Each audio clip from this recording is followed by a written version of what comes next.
Alrighty. Let's look at the starting items while we're waiting for this pause. Shadow Fiend with a some branches and mango. Rubik ward set with Fairy Fire. I really like going Fairy Fire in these kind of these early support builds. Clockwork with another ward set. And a smoke. We might see an early smoke play here. That could be cool. Cooker with the normal Coiling Blade. Now this looks too surprising. Let's go look at Dire. Lina's starting with that region, but with Blades of Attack. This is kind of cool. A little bit greedy. But I mean, she'll ferry out region really quickly afterwards. So it's nothing too serious. But that'll be kind of neat to see if they'll be punished for that or not. Pugna, starting with a ward and a bunch of Iron Branches. Dying with the ward kit and some mangoes. Also with the Windlace. I think Windlace is really cool here. You know, because Undying really is one of those few heroes in level 1 that can translate movement speed into damage, I think, better than any other hero level 1. With these mangoes, it's, you know, amazing damage for your decay, and your decay makes your right click so much stronger. And if you can run at them, keep up with them, and run over them, you can create situations where you can just run people down and 1v2 people even. It's really phenomenal. So I think this is cool. It's a little bit greedy. There's no regen, but again, I think he's just banking on creating that level 1 team fight. Silencer went straight wand opening, also no regen, but a bunch of it queued up, and Tiny going for that Windlace. I didn't see anyone buy a smoke on the Dire team, so I don't know if we'll see also a smoke. Oh, they're already smoked. I just now saw that. So they're smoked immediately out of the gate.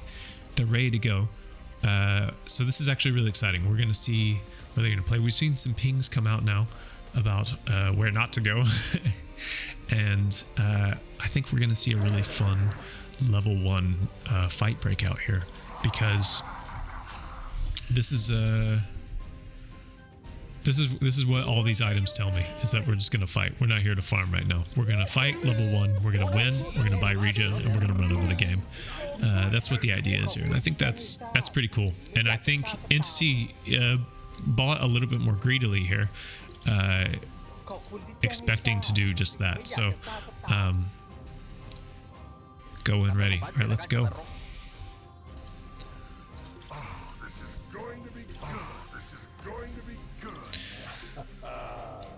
Let's change this to last hits and denies. Let's just turn that off. What does Dota Plus say the win probability is? So it gives Entity a 51% to 49. So you know, this is this is nothing here. The spamming of the voice loans as things are getting tense. Yeah, 51-49. That's nothing. This is super even. You know, Gaben also thinks this draft is really even. So I tell you, can't wait to get into this game. For those of you watching on YouTube later, feel free to jump around and skip ahead. All right, we're underway. Dire completely smoked up and running in.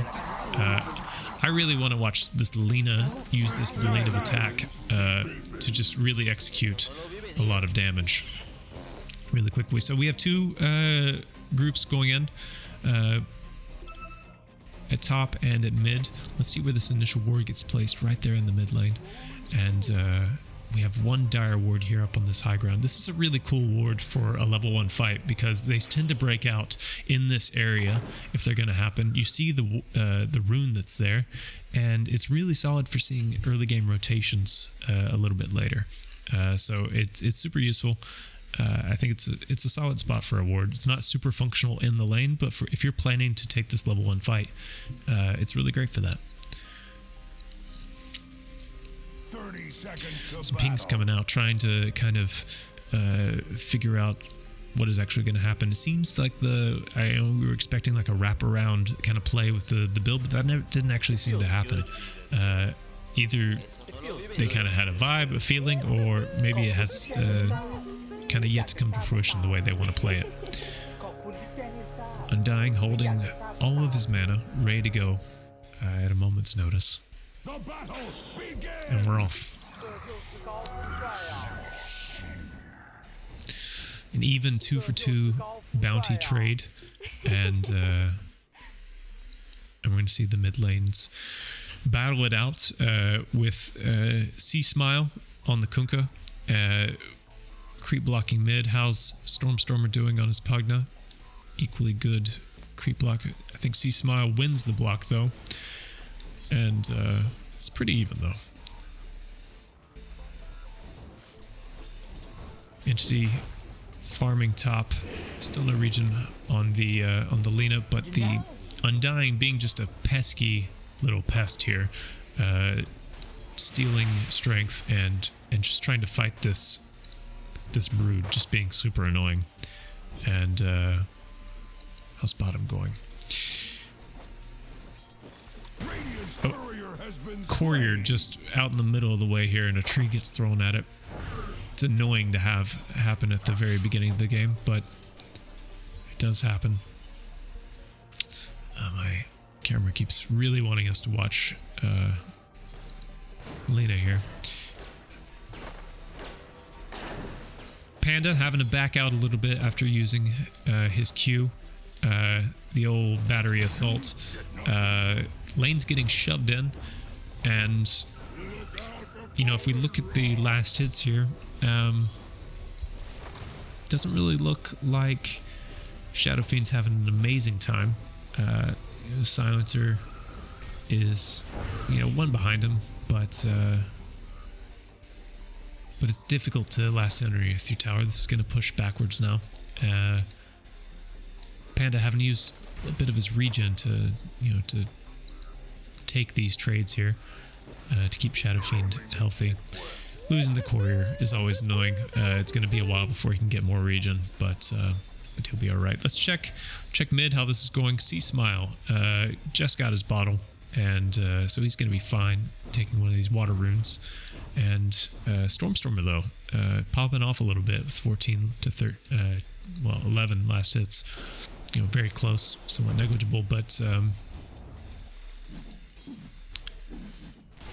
this is quite the battle once again. Lina just farming away, happy as a clam, and the Undying buying out more mangoes and keeping the pressure on this lane,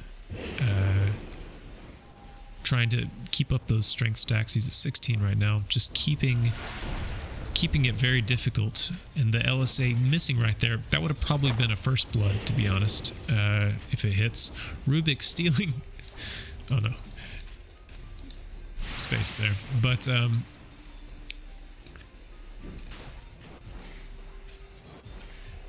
this is what I meant by the Undying being just super annoying to play against. He can just run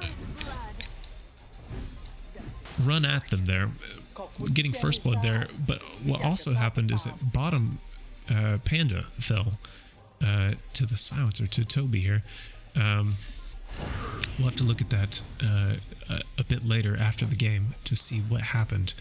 But this Undying, this is exactly what they wanted it to be. You know, you just create this situation where it feels bad to come up in the last hit, and then as soon as it does, the LSA comes down, and the right clicks from the Lina are just doing so much damage because of all the strength drain. It's actually a very synergistic combo and gives Lina a lot of space. Lina, 4 minutes with the Falcon Blade. This is the scary stuff you don't like seeing, but it's there. Rubik coming down for the water rune, and we see mid lane just again kind of trading and having the situation where they're just shoving in each other's lanes and being annoying, but Pugna really popping off in terms of last hits. 10 more with 8 denies to Sea Smiles 19 and 4. This is not really the opening you want, but Pugna seems to be able to pressure it in a way that that he knows how to do in this matchup.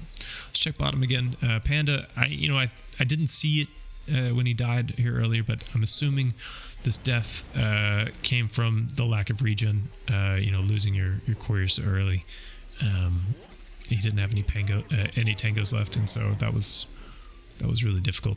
They're pulling the wave, trying to create this situation where they can control the equilibrium and not just having their lane constantly pushed in and fighting on the tower. Just makes it that much easier to be able to control the amount of farm that you're getting, and it seems to have stabilized a little bit here at bottom. We have Shadow Fiend really at the top of the charts here at 32 last hits, which is 7 more than the silencer here. That he's also going Falcon Blade and much further off than the Lina. Of course, this is the off lane. Let's see how top is going again. Undying, using all of his mangoes, but 2 keeping immense pressure upon this Rubik. Trying to beat each other here, and we're starting to see a little bit of a convergence here mid. The DD rune onto the Undying. This is a bit chaotic here with everyone flying in from every direction, but the Kunkka will fall, and it's probably going to be Matthew falling here too with a miss from the right click. The salve might actually save him here. I don't know. We got the toss coming in. He's dead. This was a kind of a chaotic play where just the Rubik was trying to get the Undying away from the Brood, and it ends up bringing the whole team top to kill the Brood. I can understand the thinking of like, I need to create space so my Brood can farm. But in doing that, just create a situation where it was very easy for the Entity crew to come up and gank. It felt very natural and not out of position. Tiny TPing, I believe he TP'd, was an important part of that. Brood coming back into lane after dying twice now. Not feeling that good. 16 last hits in 7 minutes to 42 from Lina. That feels bad. That doesn't feel good to play against. Lina is popping off the way Lina pops off. It's a bit annoying. Let's see this happening bottom. We have the cogs coming out and a silence return onto the clockwork, and Dire is running at them. They see the panda. They want to eat the panda. They're going for the panda. But the Shadow Fiend returning in a big way on the Fishman. He's going to drop. They were able to punish that overextension, and I don't think we'll see a return kill from Entity here. That was really quite aggressive, and I think he thought he was a little bit more tankier than he was, and fell quite quickly. Lina farming, and we see a little bit more of a stabilization here at bottom. Man, that kill really needed to happen for Shadow Fiend to find any kind of balance here. The guy's been under his tower for a hot minute, and this is exactly what you need in that situation. Dire's top tower is under attack.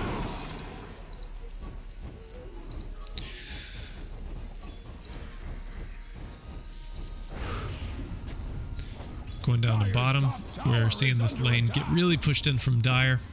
We got 3 heroes down here, and I don't see a lot of support coming.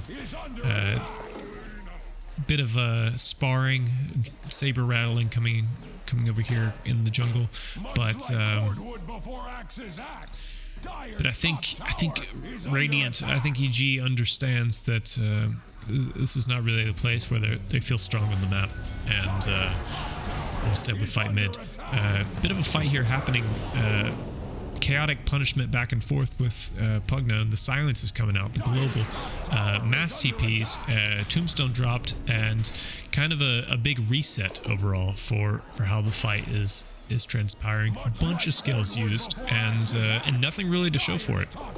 So I think that was kind of a throw from Entity in this situation where they just moments ago had a 2k lead, and now they do not. So used a lot of spells and took up a lot of space for no gold gain, and EG's happy to have that, and they'll use that time to farm away and kind of reset that lead. So Dire's top tower is under attack. as we see these heroes around the map just kind of farm, I think the areas where we're going to see the next big plays happening, is around this kind of mid game. Oh, we have a play happening. The catch upon the Rubik, the tree toss, and the drain, and it's quick work, man. Like, this is kind of what I was talking about with the draft, how Entity has this opportunity to really easily initiate in a simplistic way. There's no hooks that have to be landed or anything. It's a little bit more straightforward for them to find that opening. And we're kind of seeing that play out here, where EG doesn't feel super good to show. EG catching the Tiny in the cogs here. Tiny says, "Get out of here," and we have a bit of a chaotic fight here, but the drain happens so quickly with the fight at bottom as well, with Silencer just getting gunned down. And the return with Lina TPing in and just right-clicking the Rubik down to nothing. The directed camera shot us away. But just to kind of recap there, we have these situations where the Enfeeble, every time I try to talk about anything other than what's happening directly in front of me, people just start dying. We see Dire swarming this bottom area. They're everywhere. They're over here, they're over there, and they're pushing like mad. There's Tiny. Radiant's given up on this tower, and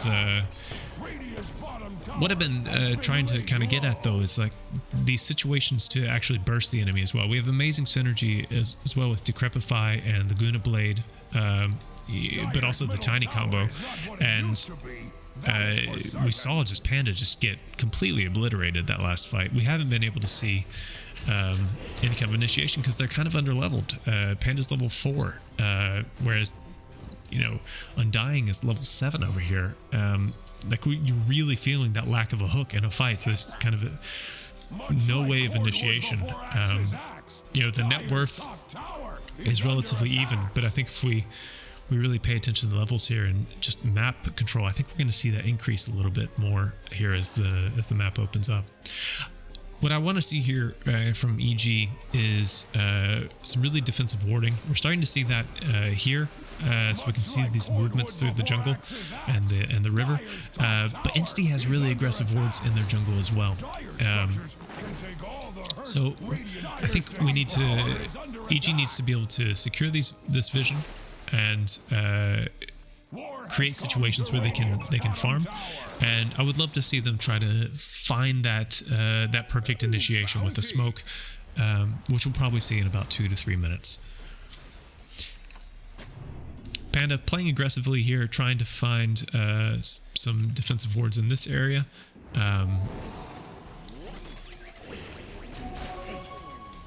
It's a bit, Entity's coming. They are completely ready for the initiation. They are running like mad. Pugna is so fast with a haste rune. Defensive cogs used to get out, and EG's reading the writing on the wall. They got to get out of here. So it's a big evacuation and a retreat, but no one dies, and no big skills are used except for hookshot. But it's fine. Man, that haste rune, Pugna running at you, is scary stuff.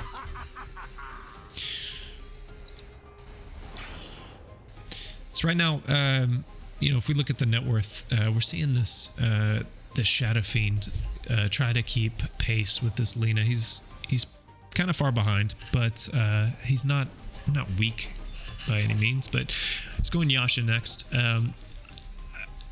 after getting the Dragonlance, it's going to be interesting to see what his next item is going to be. I think that'll be really telling if he wants to go with something more defensive or offensive. Fight breaking out here.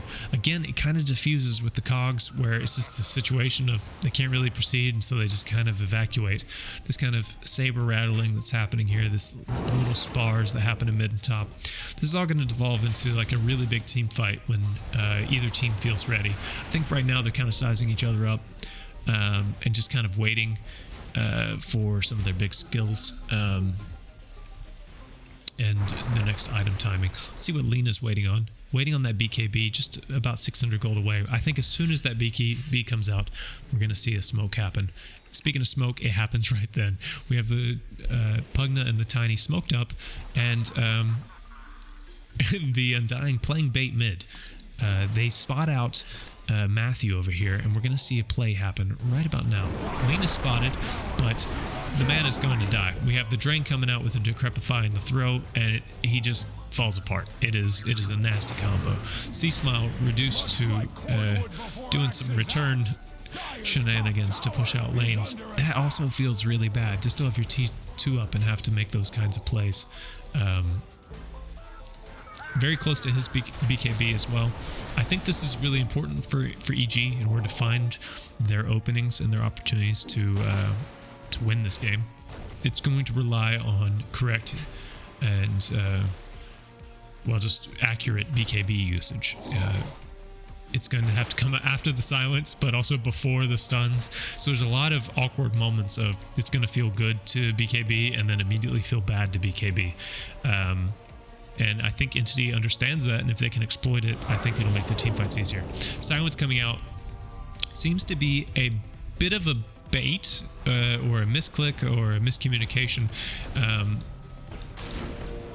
Panda getting caught top. Again, kind of this defensive cogs initiation stuff.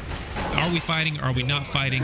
The hook up to the high ground just ends in a death for the machine, and Undying will die as well.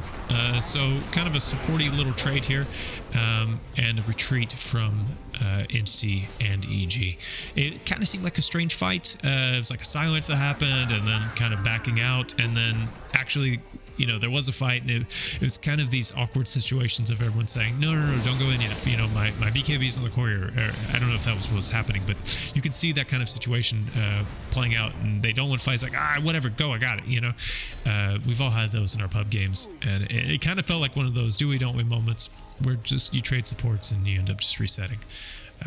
Just looking at the Vision game right now, I think both teams kind of have a similar kind of idea in terms of what they want to get out of the map. Entity is very defensively warded with this top ward up here to kind of disrupt any kind of Broodmother shenanigans, and this ward just to really protect both of these entrances and the mid tower, and they had this one aggressive ward over here that's since been burned out. EG has fewer wards. They have this pretty popular ward spot here to watch this jungle area and also the river in front of Roshan. But then they have this kind of awkward ward back here that it doesn't initially seem to be doing a whole lot. But it is like, if you're going to wrap around, it is a pretty easy way to spot out any kind of jungle movements that would be happening super aggressively. I don't see a whole lot of value at this point in the game for this ward, but let's see. Maybe it will be the golden ticket for them to get the initiation they want. We saw a bunch of spiders all over the darn map. They're just trying to scout out and find out where the enemy is. Broodmother has her pipe, where she's just going full auras. This is going to be team fight spam. And if she hits her timing, I could see her being this huge pest. Right now, in the last 2 minutes, Entity has really let off the gas a little bit. We see a smoke coming out right now. They're going to be running top. They might have been reading that maybe this Broodmother feels a little strong. Maybe they can do something. We see these lines coming out. They're going up into the Radiant jungle. Sentry's coming out. They know there's vision there, and they're giving up the smoke to claim that vision and going straight into Roche. They understand what happened. The flare is coming out, and the spider is running there. Roche is falling quickly, but Radiant is coming. EG smells blood in the water. Silence coming out, and this Rubik is going to drop quickly. Right now it's a 4v5, but Shadow Fiend would like to have a word with you. Completely whiffs his ultimate, and Entity understands that, and they're ready to run. They have vision on the high ground. They have no fear here. Tombstone down, Laguna Blade. Shadow Fiend just falls. Roche is free for the taking, and that fight also just seemed to have a bit of miscommunication at the heart of it. Are we going in? Are we not? I think Shadow Fiend maybe just thought that there was more people in the pit, and that they could create a situation to maybe claim it. He doesn't have a force def yet, so I don't really know how he would get in, but some kind of snatch situation. I don't know. Like it seemed a bit strange for him to ult right then with so little vision. I'm not sure. Also, just observing the fight, it seems they're really relying on this brood to be able to create this momentum, but she doesn't have a whole lot of opportunity to really get in there. The fight had already gone sour by the time she ran over there. It's a little bit of an annoying aspect of taking a fight over there. Luckily she had the webs down, but she couldn't really get the fight running. So right now we see Entity positioned, postured, and pushing top. We have the hook coming out onto the Undying, the little pushback from the cogs, and the spider is on the man, and he's dead. That was a full combo, and that's what we've talked about, what EG needs to do. They need to find those moments where the initiation is clear, land their spells, and then they can kill them really easily. That's what they're going to be able to do. Net worth differential is less than 1k. The kill score might say 3 to 12. And I think if we look at the levels here, we'll see that Dire is a little bit ahead in levels. Maybe even not actually. Now I'm looking at it, it's like Kunkka's level 15 and so is Shadow Fiend, and Tiny Silencer and Pugner are like 13. So maybe it's much more even than I'm actually saying it. Let's go talk to Gaben and what he sees right now. Right now he puts 79% in terms of Entity, in terms of win probability. With an Aegis and a Lina and a map control situation like they do, I kind of agree. I see a moment when Entity can really pull this together and take over the map. I expected them to have closer to 3 to 4k net worth lead at this point. After taking Roche, I didn't really expect them to immediately push. I thought they would take better control over the jungle, kind of punish any kind of recovery, and then suffocate out a tower, one of the side lanes. I don't think it's a bad move to play aggressively in this situation, but it's gonna be hard to counter push against the brood, and that read didn't really come through there. But again, these are pro players. I'm just a dude. Let's think about what's going to be happening in terms of a next big play that happens. I really see, well, first of all, Entity just coming in just into the jungle just because they feel like it and taking out 2 heroes straight away. Just dropping Kunkka and Rubik like it's nothing. They just walked in the bottom and just killed him. They had no chance. Amazing vision down here. Amazing kind of map control and great team push.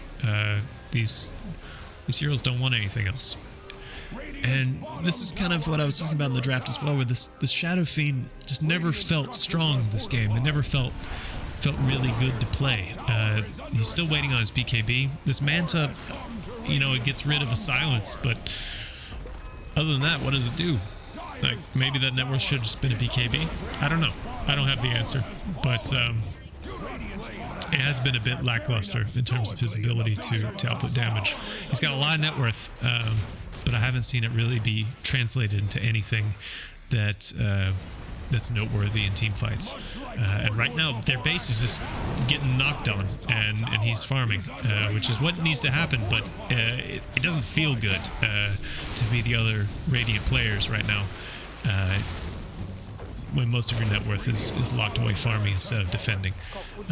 Entity still has the Aegis here, and the hook's coming out onto the Lina. Maybe they can take that Aegis. Blocked of the combos coming out and landing, but not a lot of follow-up, and the Clockwork is left there alone. They do get the Aegis, and popping BKBs and all the silence and global spells at once, but the BKB on the Lina just goes for a quick retreat, and it's a big fight reset with, you know, building wins for the Dire, and a situation when Shadow Fiend had to retreat from farming to come back down into the bottom lane.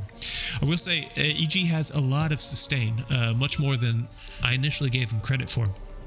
And that fight was a good demonstration of it. I mean, that was a hard fight to take, but they still have one of the Raxes there.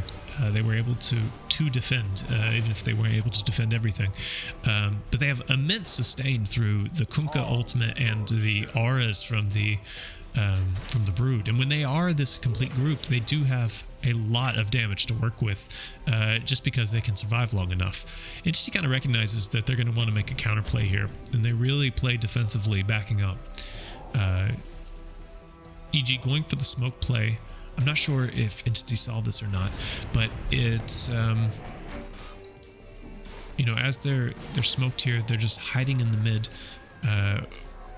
We see pings coming out from the Lina into the jungle, and lines being drawn about where you should be and where you can't be. I think they know, or at least have a really good suspicion, that EG is smoked right now, and they don't really want to mess with that. So pings are coming out to de-push the lanes.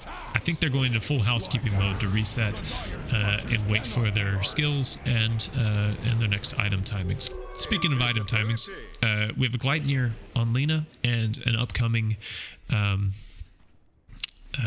plate mail, which is going to build into... What is she going to do with the plate mail?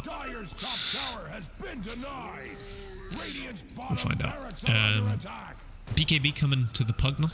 I think it's a smart play. Undying's just going to buy a bunch of smokes. Silencer's going for the Force Staff. I think that's really needed as well. Hero lacks escape. And Tiny wants for nothing in this world because he has a Bink and a Force Staff. Assault Cuirass. She's going Assault Cuirass, of course. I'm tired. And the initiation coming out right now onto the Undying. We have the pullback, but the Force Staff save really keeps the man alive. We have all the ultimates being used by Lina and the Pugnup, and completely dropping Clockwork and Rubik. It's a huge nuisance whenever the ward is down. They didn't even drop the Tombstone, but they could have, and that would have been ultra annoying as well. Another thing to deal with. Top tower fell, which is just a big pain when you have this spider constantly pushing. This might be the thing they need to do, though. They understand they need to create space, and that's what this Brood is doing right now. It's net worth. It's you know, it's buildings. It's what they need to do. They traded tier 2 for this, and we see Dire kind of resetting, understanding that, okay, we need to wait out until the next day. Just let's start playing around this top part of the map. Let's start securing vision. Let's get rid of their vision and just hang out here.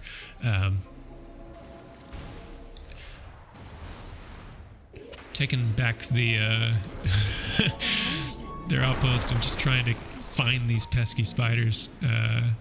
They almost got the courier. I think he's very low. So we'll see Entity post up over here and just play really defensively for the next little bit. Also trying to de-push that lane, so it's kind of a double-edged sword. And we see EG smoked up, also Entity smoked up. We're gonna see both square up here and figure out who will get the better vision. We have an illusion right over here.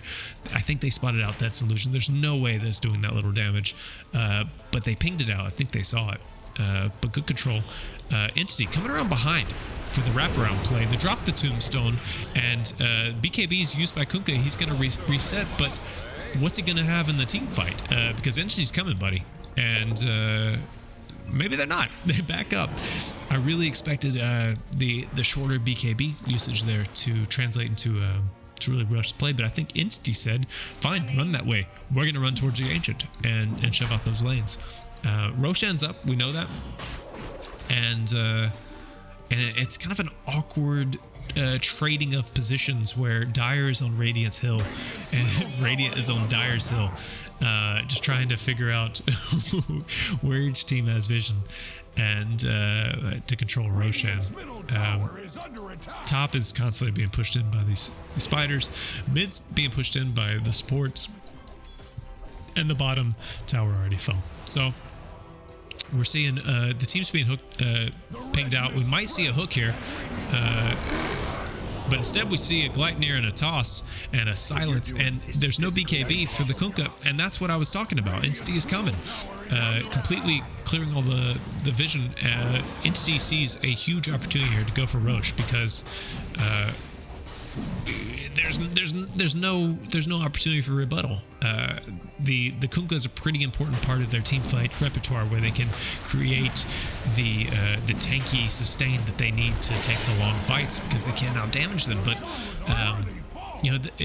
when I talked in the very beginning of the game about itemization and BKB usage timings, this is exactly what I meant, where there will be these moments when it won't feel good to use a BKB, but you got to, and sometimes you're gonna have to play the bad fight to be able to BKB later, and those are super hard fights to take. They don't feel good really ever, but it's not over yet, and Entity is starting to pull away a little bit, and by a little bit I mean a lot. 7k net worth lead, 18 kills to 3, and a whole bottom lane to trade. I think Entity is starting to draw out that top lane. They understand that's where the counter push is. This is where the last tier 2 is. We have vision for it. Let's just go in that direction, and we see them all group up and head that way. So I think we'll see this Aegis really being utilized right now to push out this top wave and make EG spend some money. They're going to make them, I think, try to create a situation where they have to buy back in order to defend something. Because if both these side lanes are gone, it's going to get extra hard for this Brood to be able to do anything in this game. And so that's what they're going to do. The Pugna coming in with TP boots and a Gem of True Sight. This is a really cool build to be able to offer good synergy with the team. He's often kind of off to the side. He doesn't feel that squishy. Putting the Netherward up on the high ground to give vision, but also just to, I don't know, kind of create a bait. Like, come get it, if you want it, come get it.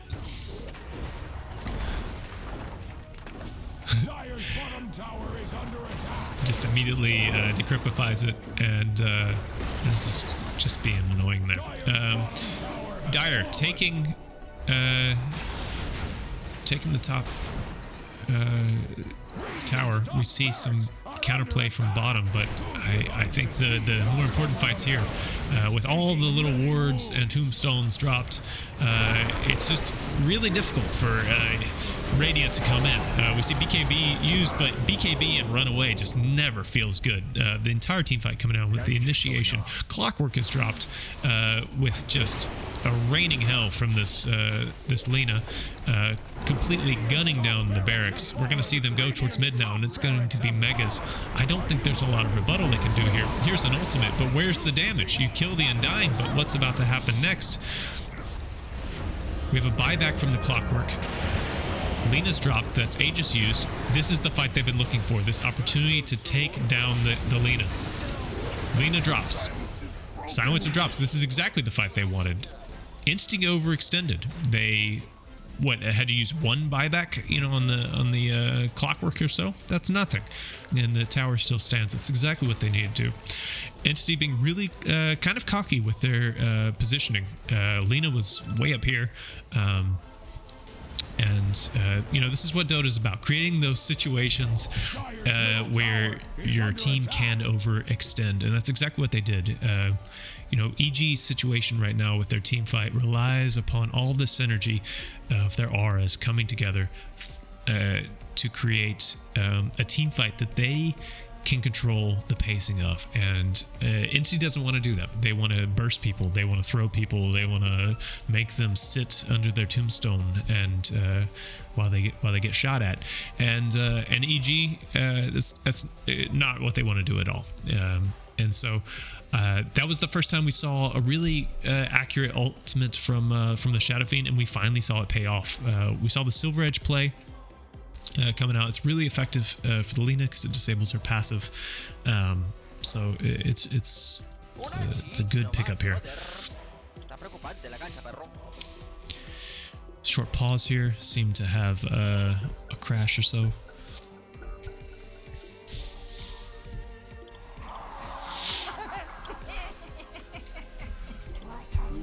$5K net worth differential. Let's check in on Gaben. What's he saying? 94% for Entity. I mean, you have 2 lanes gone.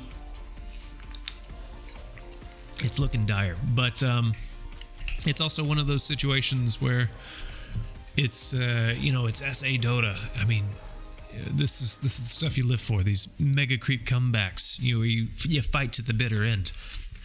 I say EG has much more than a 6% chance here, but it is looking rough. I think Entity has quite the momentum right now to be able to choose the terms in which they take the fight, which is really the whole narrative of this game.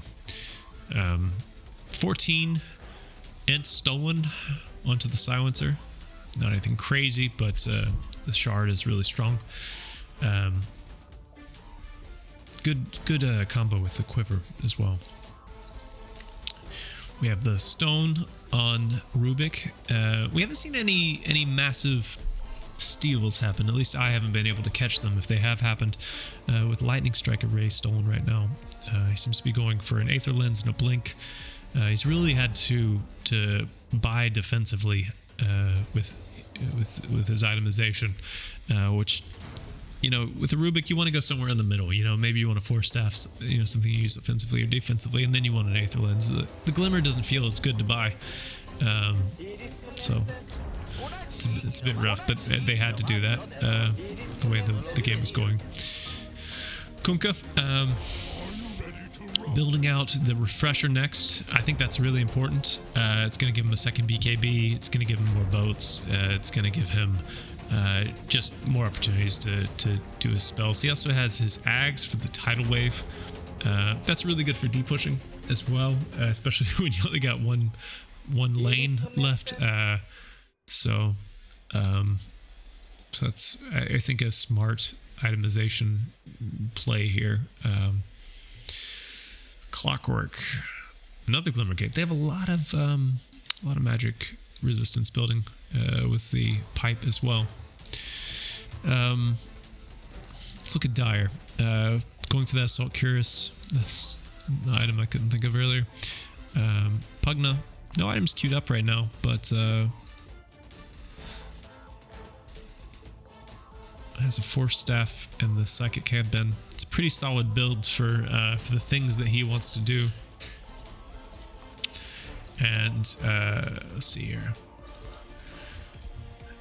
Undying with you know, currently drums, queued up a Vlad's. I'll maybe get there one day, depending. But I find the drums interesting with the arcane boots. I mean, usually want to go like bongo boots, you know, with the drums build up, but you know, it makes sense that heroes also starve for mana, and you can always disassemble those and change it later. So I guess it makes sense, and also with the things that teams do, drum is pretty good. You want to just run at them. Tiny decided to go for the Yules as his third item. I think it makes sense. It's something that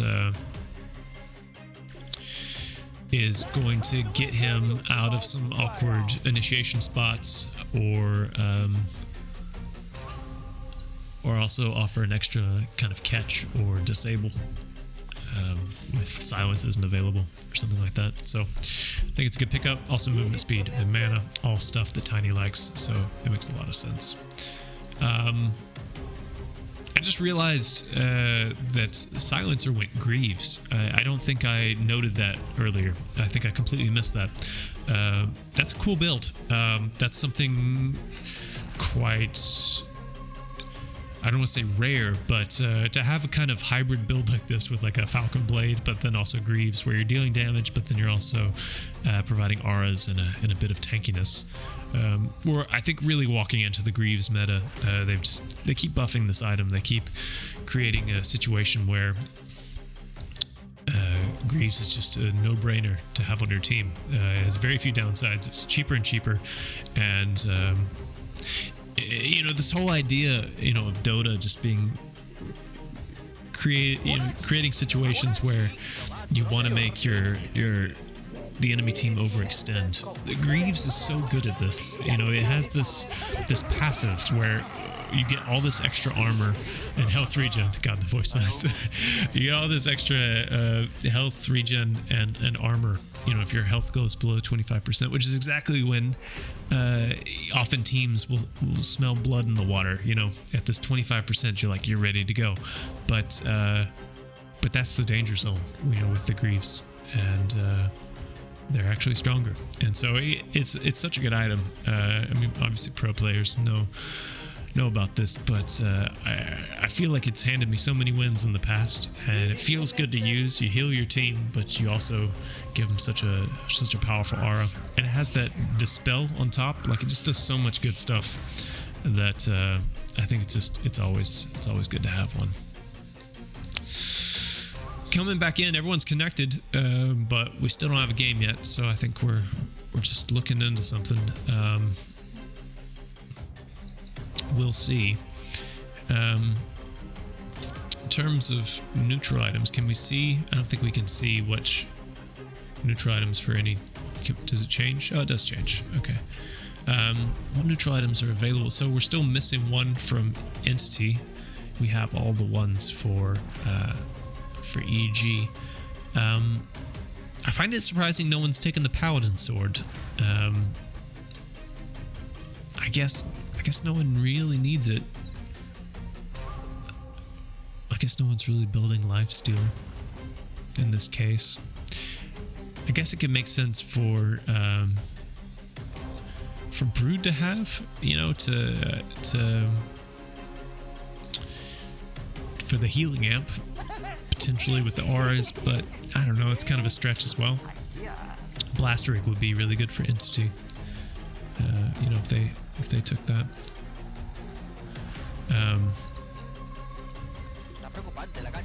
200 ping, 1 PC fix it. Okay.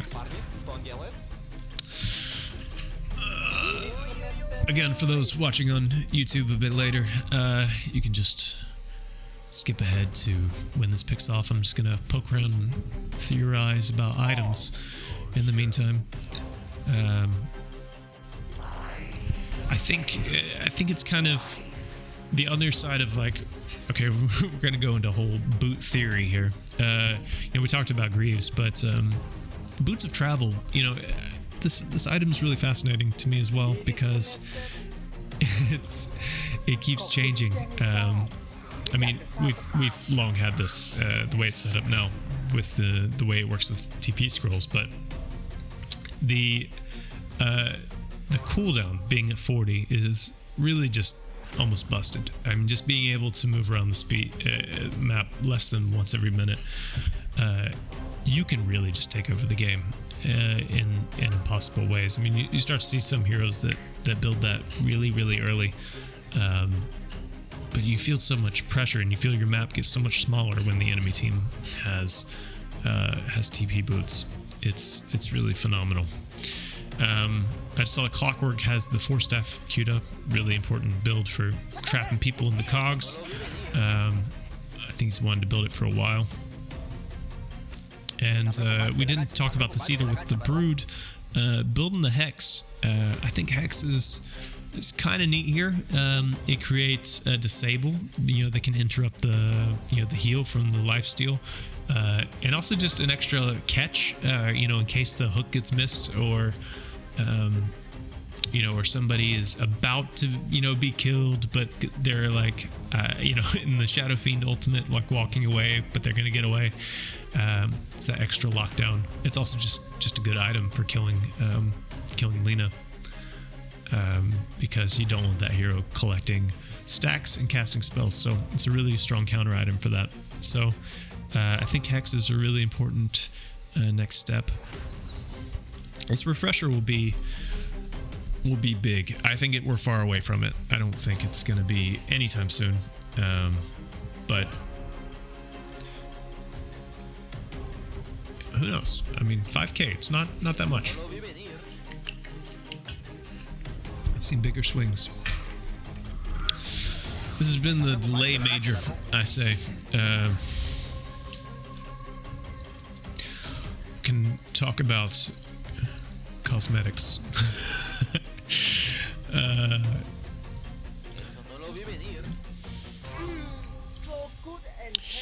How much XP lead are we at? So that fight in mid, where Entity kind of threw a bit. It's interesting that that was a small net worth differential, huge XP differential. That was it's like 600 XP difference. It was a 1,000 XP throw, which is not nothing. And but the win probability went down 1%, like, for that fight, which is really kind of wild. This is kind of cool. 2 levels plus 10%. I've never actually noticed that as being a thing. SF has disconnected, and we're waiting again.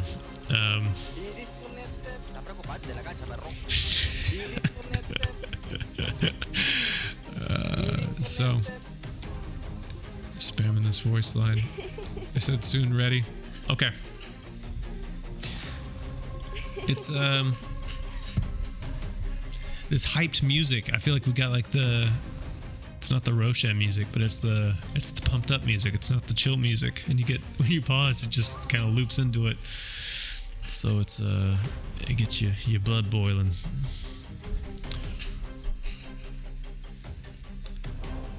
I just realized I don't actually know what Brood Shard is. Increased duration of insatiable hunger. While hunger is active, the bonus damage is increased by 12 every 1 second. So for 16 seconds, it goes up. That's pretty cool. So you get bonus damage of 65. And then... so it makes the duration 16. So it extends it by 2 seconds, right? So it's not that much, but okay, so 65 damage, and then it's plus 12 every 1 second. That's pretty cool. It's not that much more damage, It's like 112 damage or something, but it adds up. Per right click, you're hitting more than once.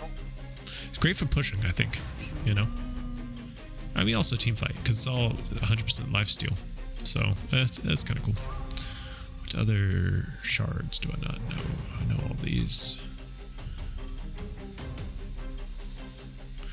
It's funny, like some shards they're just so natural for people to pick up, and other ones, like, they're kind of rare. What is Pugnus right now? Oh yeah, this one's kind of weird. The one where you can target your ward and it kind of refracts. It's kind of, I've bought it a few times, and it is kind of awkward to play, because when I first bought this, what I thought it was going to be doing was also healing the ward, and then I thought, your ward's really tanky, and you're fighting it, but it doesn't really do that. It just kind of increases the damage and gives it like some AoE. So it's a little bit, it makes your ward a little bit, makes your ultimate a little bit more awkward to do, because you have to put down this other thing and then activate it. But it's not bad. It's kind of cool because it increases the cast range so much. You can really put it in some interesting places. Looks like we're gonna get going soon. I think we're just waiting on the teams. They have announced they're ready.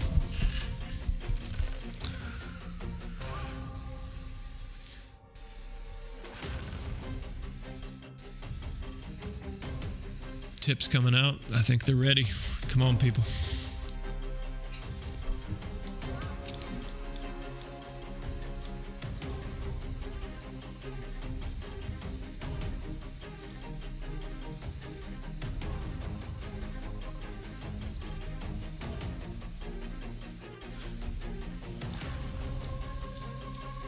This hype music, man.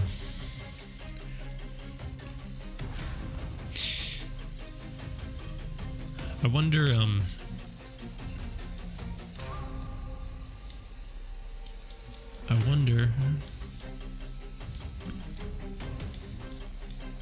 what the next fight will be. So, judging from just the way the map is laid out right now, you know, we're seeing Radiant really pushing in at bottom. You know, before the pause, they had a lot of momentum and a lot of feeling that they were just going to push really hard. After this pause and just like a little bit of thinking about it, I wonder if they're going to continue pushing. Right now they have, you know, the creeps there and, you know, just knocking on this middle tower. I think Entity will let them have it. I don't think they're going to contest this. They are basically all here, but they're also, you know, it's just two people. And I don't think Tiny and Pugna have the tools to really stop this push.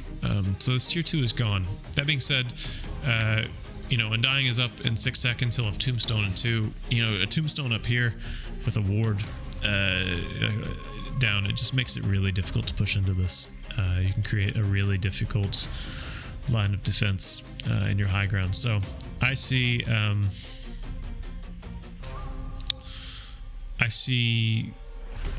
Entity losing their tier 2 here, and then EG backing out as well to go stabilize their jungle, and you know, maybe retake their shrine and de-push this massive wave that is pushing at the bottom, and try to stabilize the map.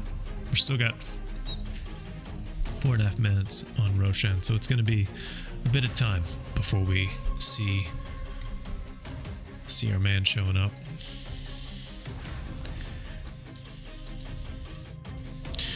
Bottled haste rune on the Kunkka.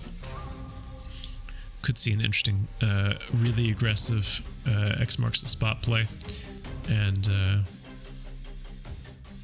I don't know. What are the next talents that we'll see?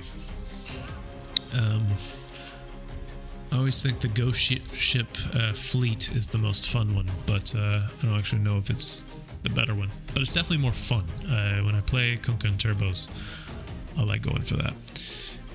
We have the 3 damage per soul on the Shadow Fiend, and I don't play Shadow Fiend enough to really know what the play is here. I would imagine it's the Shadow Rays applies attack damage. That sounds much stronger, but I don't know that for sure. Rubik has taken no talents so far, level 14. So I can imagine he'll take the damage reduction, I would say. I think that's what they need, but we'll see. We'll see what plays out there. Who have we not looked at? Let's look here. Taking the rocket flare. And level 15 around the corner. Probably the Cogs, I would say, right? Cogs seems strong. And what have we taken here with the Brood?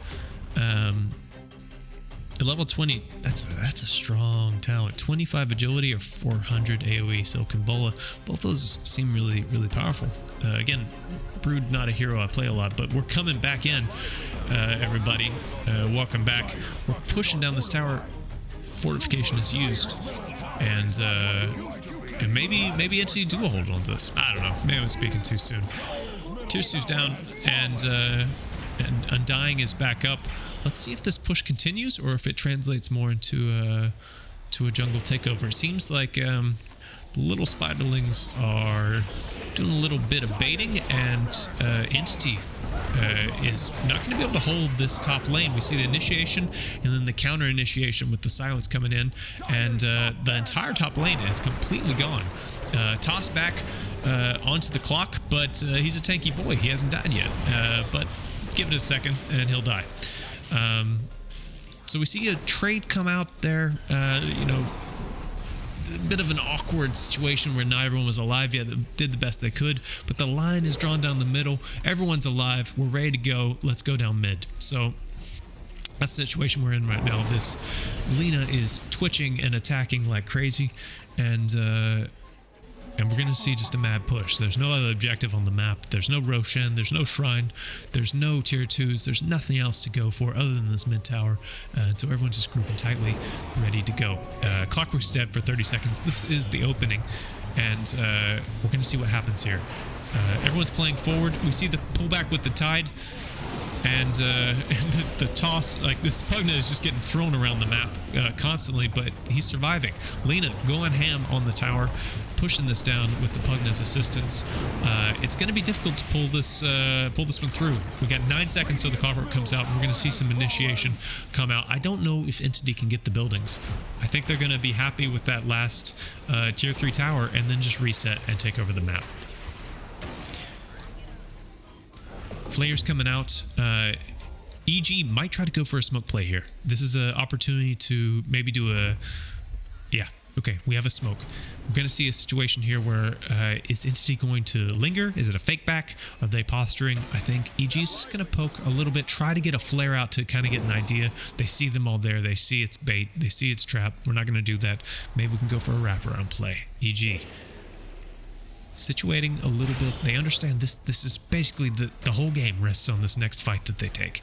This is either going to unlock that mid tower where they can push through and equalize the equilibrium, or it's going to be a complete loss. 3k net worth differential, all of Entity smoked. We're going in to this bottom plate. The lines are drawn again. Entity smells the blood. They want to go mid. Let's go.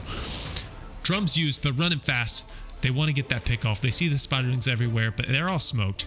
They see the opportunity. No high ground ward, so they're flying a little bit low here. Flares flying out. EG knows they're not there. Where could they be? We see the Shadow Fiend get initiated on the silence. Super fast out, but then the immediate BKB, so the entire reset happens. Lina looking strong here with the DD and posturing pretty aggressively up front. The constant pinging of mid. They want to kill that tower. Tombstone comes down. They want to create a situation where they feel bad to go get rid of it. The initiation happening upon the Lina, but not a lot of follow-up. The Tiny getting force-staffed away, and Lina's just going ham on the towers. Not a whole lot of help. Uh-oh. Hook coming out. And there's just plenty of save with the force staff and the reset. This Lina hits so fast and so hard, it's really difficult for them to get anything. Shadow Fiend ultimate, kind of a nothing burger here. Not a whole lot of follow-up that can happen, and that thing's in the tank, and this is going to be megas. This is the situation that Entity was hoping for. There's one hit away that, come on, just get rid of it. And they're backing out now. I think it was really difficult for EG right there to create any kind of meaningful initiation or any kind of moment where they felt strong. It's reaching a point in the game where this Lina, you know, with her Crystallis and her Satanic,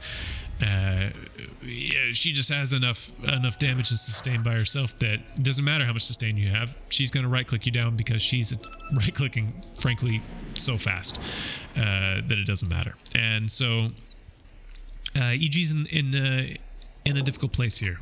It was a hard fight to take. I think, you know, if it's hard to say if I were them, you know, what I would do, but when I've been in this kind of game and you're on the back foot, you got to do something really weird, I think. And so I think that smoke play down here was not ambitious enough. Smoking up I think was the right play, but I think you got to go for like a big wrap around, really surprise them and try to get the jump. And they kind of just were able to just recognize that they were there and then had to back up. But again, it's so difficult to execute here. They had vision. You up on this high ground, they knew it was going to be a hard fight no matter what. It probably ends the same way. But when the game gets weird, you got to make weird plays. Entity proving, early on that their draft has the ability to just be easier to execute. It's a little bit more straightforward. It's a little bit more of a situation that initiation happening here. We have the hook coming in and the immediate counter science. We've seen this a few times happen, and I don't think it's going to work out very well for the Clockwork this time. He tries to fly a little bit there and just gets gunned down.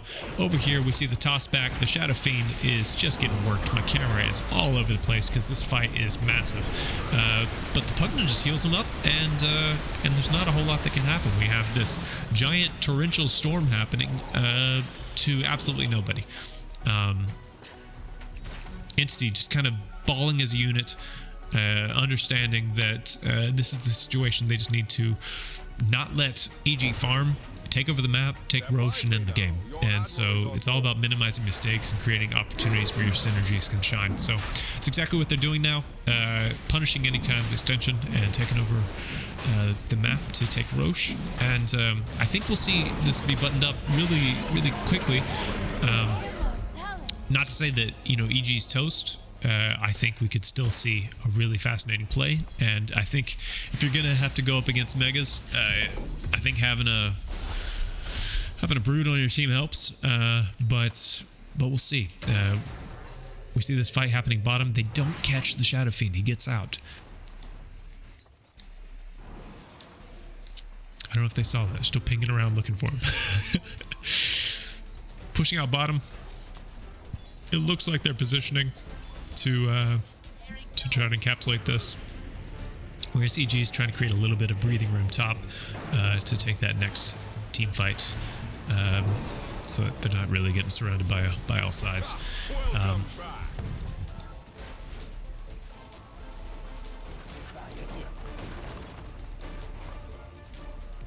It'll be interesting to see how this happens. Seems tiny, going for the whipped smoke initiation. Bit of a bait play here with the Pugna, but the tiny was there all along. The silence happening immediately. It was a really impressive play.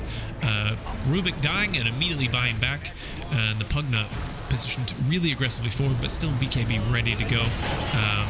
He doesn't really carry BKBs, but gets immediately hooked, and it's super chaotic here. The Clock immediately buys back after dying.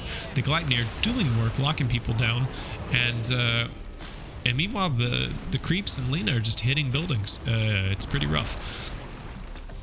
Not a lot of mana left on the Pugna. It's gonna be difficult to take fights, but the Shadow Fiend just drops. Did he just use his refresher as he died?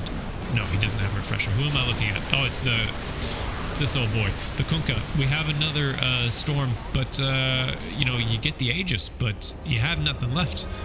This Lina's just gonna have full mana now, ready to go. Clockwork dies again. That's a dieback. The Hex coming out. This is that thing we talked about, but they're really just restricted into their base, creating a situation where this big undead zombie is just being a pain. GG is called. Entity come through in a big way, 6-25, to really just put a stranglehold onto the match, and just had the easier execution. I think I would really like to see EG find a situation where they can draft tools to be able to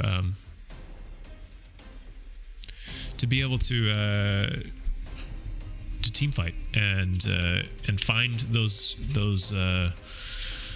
initiations more easily. I think their initiation game was just too difficult to execute, and and I think their lanes were a little awkward as well. They kind of went into the mid game on the back foot, and whenever you have this situation where your initiation is difficult, your mid game is difficult, and you didn't win your laning phase, it just creates a game is hard to play. And the Shadow Fiend never really felt like he was the strongest hero on the map, and that never feels good. So I would like to see EG really return to game 2 with heroes that they think feel good to play. I think that's important when you're on the back foot like this. I really like their aggression. I like their ballsy plays, but I would like to see even more of that from them. Because I think they can go toe to toe with this team. Maybe it's nerves. They're up on the big stage right now, and they're also, it's kind of a home crowd, so they feel extra bit of pressure there to really shine and provide for the local fans. And so I think this team is much better than the presentation we just saw in that game. So we're gonna take a quick break until the game 2 draft comes along, and then we will begin. See you soon. Welcome back, everyone. We're gonna be getting into the draft of game 2 of Entity versus Evil Geniuses, and let's jump into it right now.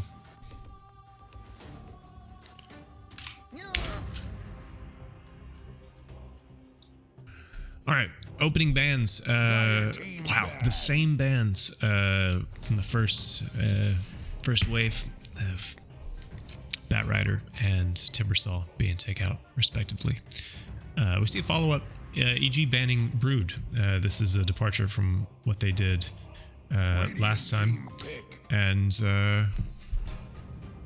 it's an interesting development because it obviously didn't pay off for them, and I wonder if Entity would have similar ideas about how to exploit it. Entity banning Lina, which is just a sane thing to do. The heroes are so strong, and we see 2 really strong picks coming out from both sides. We see EG picking Ricky, and Entity picking Death Prophet and Treant. Death Prophet, just a strong laner and team fighter and pusher, just an all-around really strong hero right now in the current meta, and a solid pick, counter pick to a lot of popular things in the meta. Treant, an amazing laner, great for D-pushing, really strong team fight, and just the hardest hitter in the game at level 1, and just an absolute beast to lane against, and a really strong hero. Leshrac. Some teams really highly value this hero, and I think that right now it's bringing the push and the team fight to answer this Death Prophet team fight that's going to happen. Leshrac is going to have spell lifesteal and just try to tank up and make the fight go on while outputting tons of damage. We see bands coming out, Undying and Tiny from EG, and Snapfire and Primal Beast coming out from Entity. Entity banned both of these heroes last game in the second ban phase, in the exact same order, and I think they really don't want that combo coming out, or at least they don't even want pieces of that combo coming out, because I think it just has really tight synergy for ensuring a good middle game. EG banning Tiny and the Beastmaster. Again, this was Beastmaster was also banned in this phase last game. I think it's just denying that bit of push, and Tiny was just a huge nuisance last game, causing all kinds of initiation problems and teamfight issues for EG. So they're just getting rid of that. Let's see what Entity bans here. We're starting to see the draft open up a little bit. Ricky, we didn't really talk about this pick. Ricky's just super strong right now in this position 4 role. He's just makes the game feel easy to play right there. He sneaky, can get around, he ganks easily. His dart is just super strong, amazing initiation from a long range. Makes your Q, your smoke screen easy to set up, and all of his kit synergizes together in such a way that just makes the hero really strong. Silencer banned out from Entity with a pick on Disruptor. Entity had Silencer last game, so they could have gone for that pick here, but they ran it in the off lane as kind of this like this pseudo tanky support hero. It was more utility, and outside of the global, I think the hero was somewhat underwhelming. I mean, it had impact, but it was more negligible.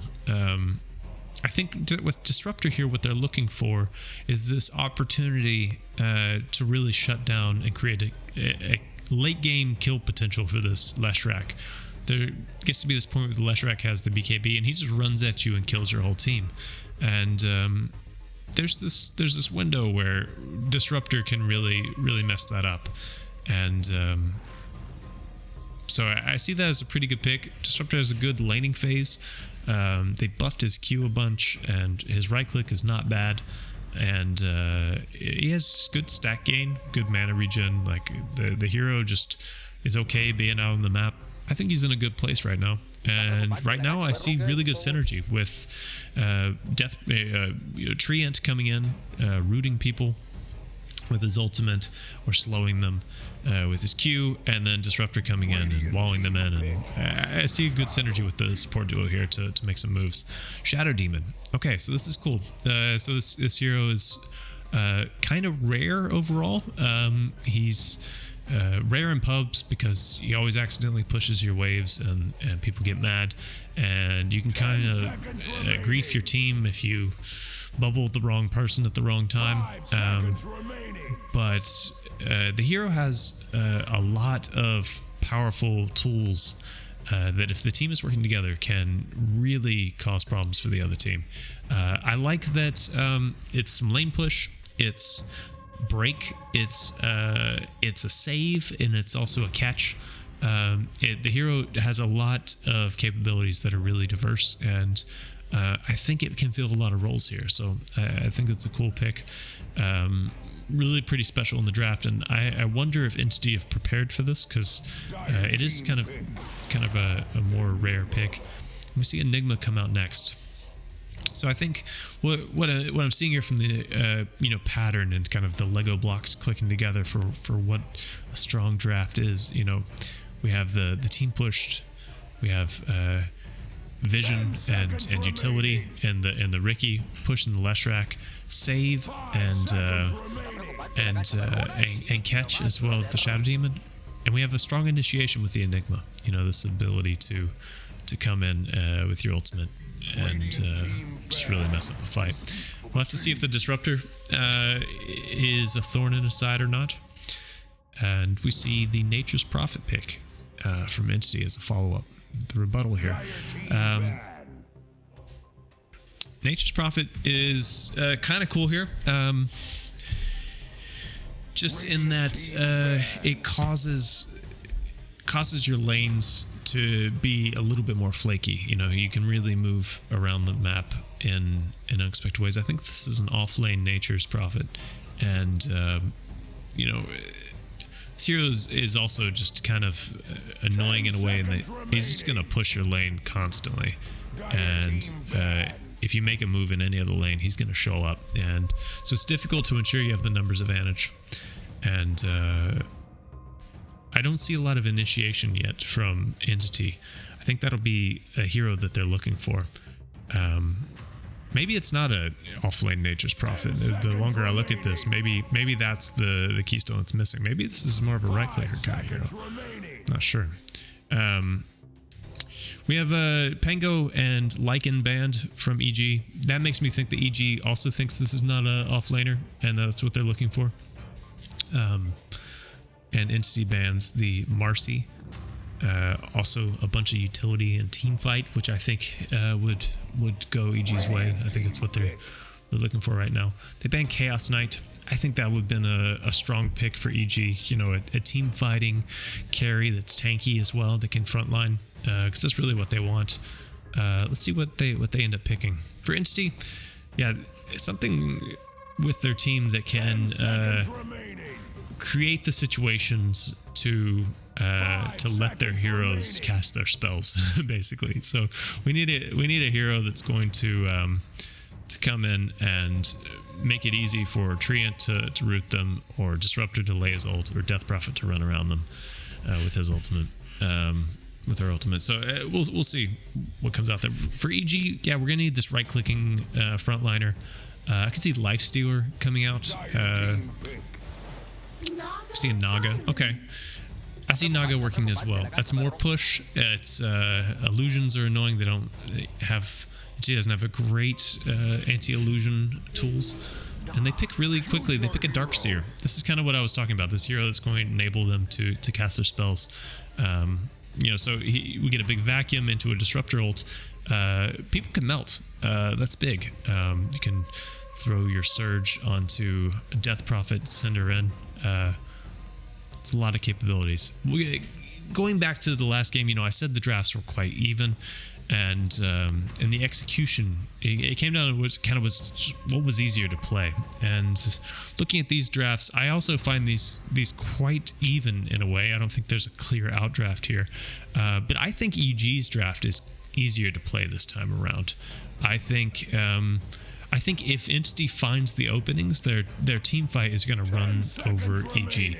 However, I think EG's D-push is going to be super annoying. I think Entity is going to be stretched thin on the map, and I think it's going to create opportunities for EG to go in and find those exploited numbers advantage and try to take a fight. We'll see if the Nature's Prophet ends up being the map presence that is going to deny them that. But you know, time will tell. I think this is going to be a really cool game to see. I'm excited to see Shadow Demon clutch saves, and I'm excited to see big old team fights with Disruptor ultimates and Leshrac pulses and Death Prophet swarms. It's going to be a chaotic fight. There's going to be particles flying everywhere, and I'm really excited for that.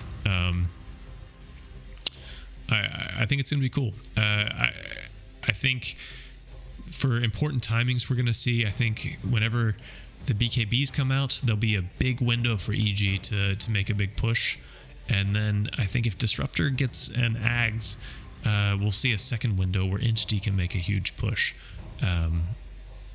Similarly, I think Naga is kind of a really interesting capstone here, offering save, you know, to exit fights, but also initiation, you know, to catch people in the song. So I think that's really cool.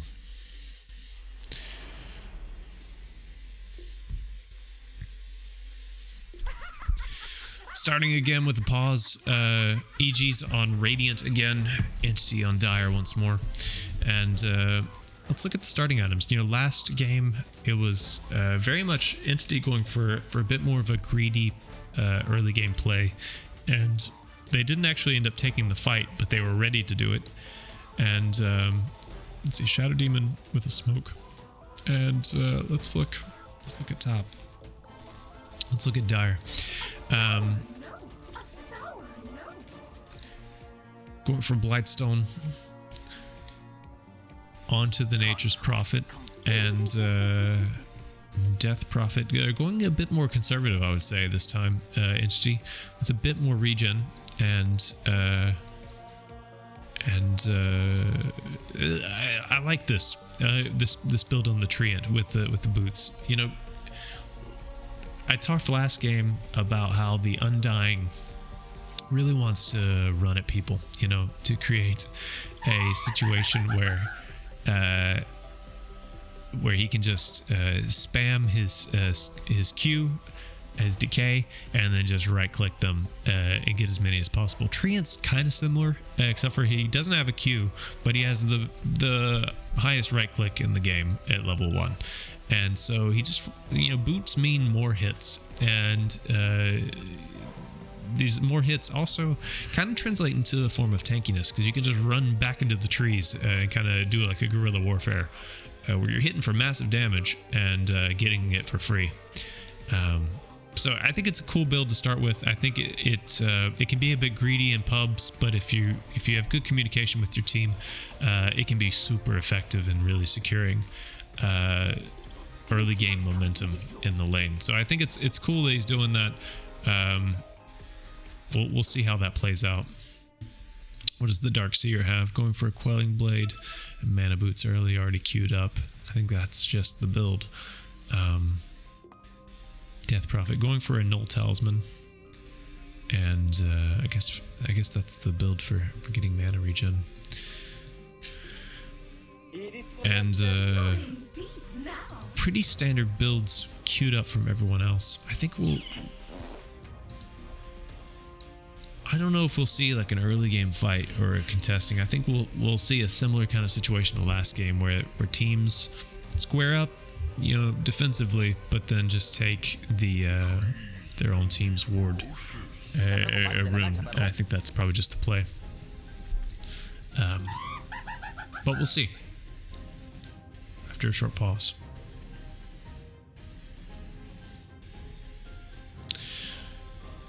Gentle reminder, folks watching on YouTube, you can just skip ahead to when it starts. This major has had a lot of technical difficulties and a lot of pauses. This is only something like the 5th game of the day or something, and it's many pauses. Or is it even less than that? Struggling to remember, but game was supposed to start at 7 Central European time, and it's the game 1. I think it started at 9, so we're pretty far behind in terms of a delay. Voice lines starting to come out. The spam must be spammed. Also, you know, I'll just say, like, as a personal note, for anyone that's still strangely just watching a paused screen, I'm kind of a new caster. I'm long-time Dota player and been interested in streaming for a long time, and I'm kind of getting into it. So I'm really open for feedback. And I recognize my casting plus observing at the same time is a bit wonky. Sometimes I'm jumping around. I'm trying to get better at that. I'm gonna practice that a bit on the side. But I'm also open for feedback in other areas as well. So it's always welcome, and I do appreciate it. Maybe if you have a game or something that was interesting that you would like me to cast, you can send me the match ID, and I would give it a listen. I think that could be fun. Again, we're just waiting on this game to get rolling. Enigma is DC'd, and the match organizers are asking if everyone's fine, and it's not happening yet.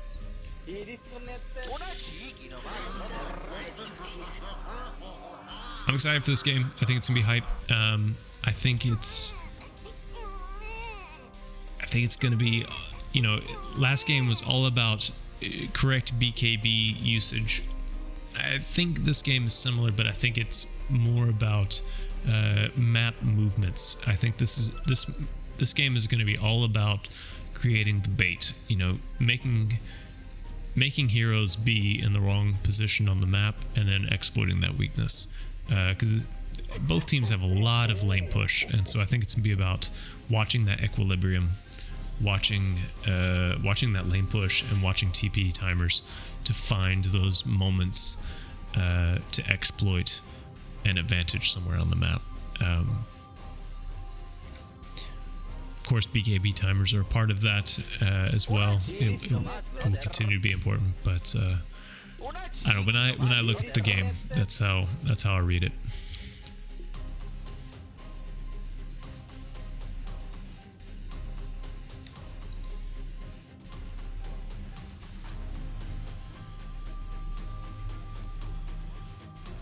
Such long pauses tonight.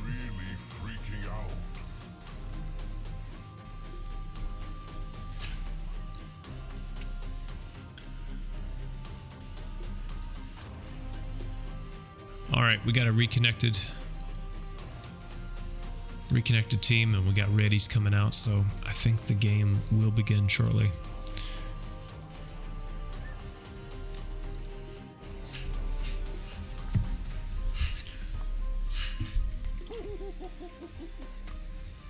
Focus, guys, focus. All right, unpause happening. Let's get into it. So, immediate smoke from both teams. Did Enigma buy his items? He finally did. Bought a null talisman. And it's a full 5-man smoke from both sides. Let's see what happens. Let's see where everyone goes. Don't give up, guys. Don't give up. Don't give up, guys. Don't give up. We're seeing Entity kind of stay a little bit clumped, setting up the same ward that they did last game right here in the mid lane. I think they value this really highly. They did the exact same thing here. This is exactly, no difference in the play that they did. This seems rehearsed. This is unique, I would say. Both wards going to the top lane. Oh, I'm sorry. No, this was a sentry. It was kind of an illumination bug here. Okay, so one more being placed here. 30 seconds to battle. But this is cool. They're going to be able to see the rotations early and be able to control the lane over here and know whenever the support is going to pull and not. Both teams kind of squaring up mid. We might actually see a rune fight this time around. Both are pinging it, both are there and squaring up, and Ricky seems to kind of chicken out a little bit, but let's see if Fishman will overextend. We see the first bubble here. We're going to see a lot of movement, and EG snakes the rune. So again, it's going to be 2 for 2 with Fishman taking theirs here. It was a bit of aggressive play at bottom. We have another pause coming out.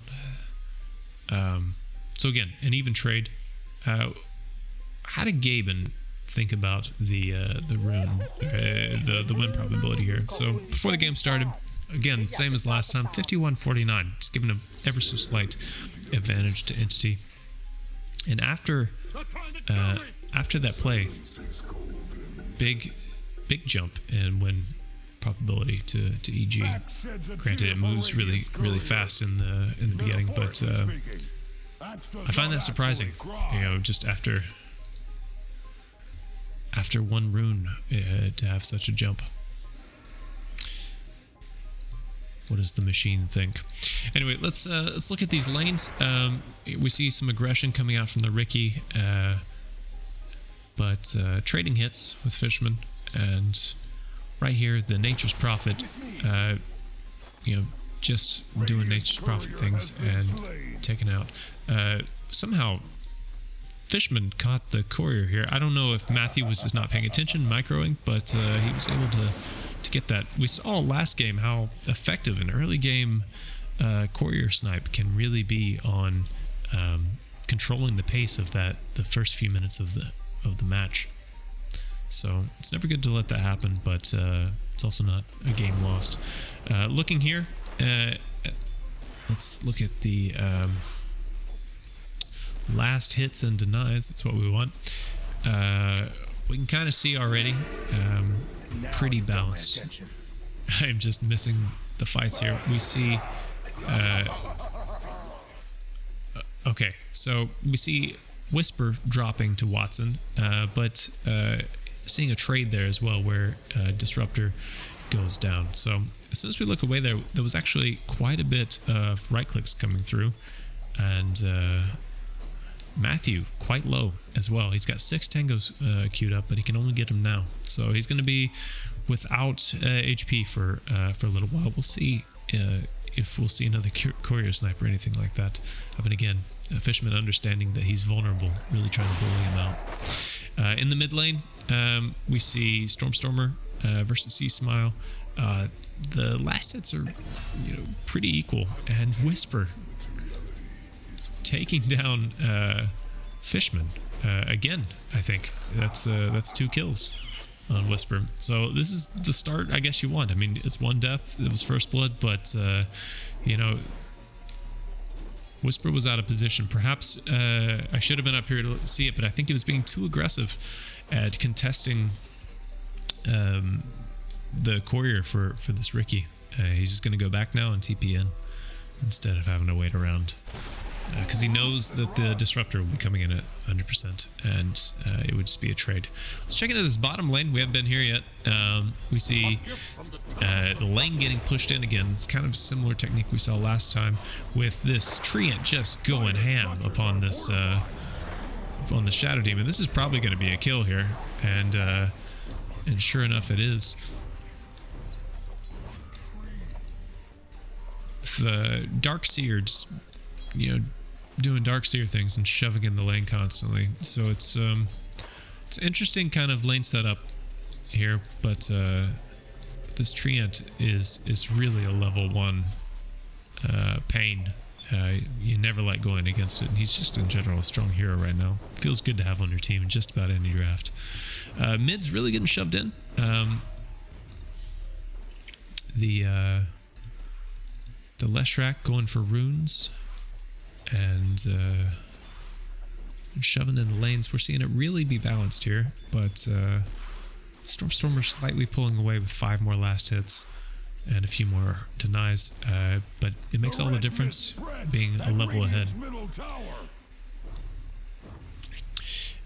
Ricky right now is missing, and it's annoying Whisper, but it doesn't actually translate into any lost HP or anything for that matter, and both end up just kind of trading some right clicks, and so we'll see what happens there. Bottom, we see a disruption and an immediate counterplay, but no kills end up happening. This Naga Siren constantly shoving in the lane, and no mana left on the Darkseer to do anything with it. They're just going to keep pushing. Mid lane, we're seeing a bit of a defensive play from Stormstormer to heal up a little bit. The last hits have equalized a little bit here. It's really close. First one to hit level 6 might hit a power spike, which is going to be Stormstormer here. So let's see. He's going to start prepping to get a little bit more mana, and we'll check in just a moment to see what happens there.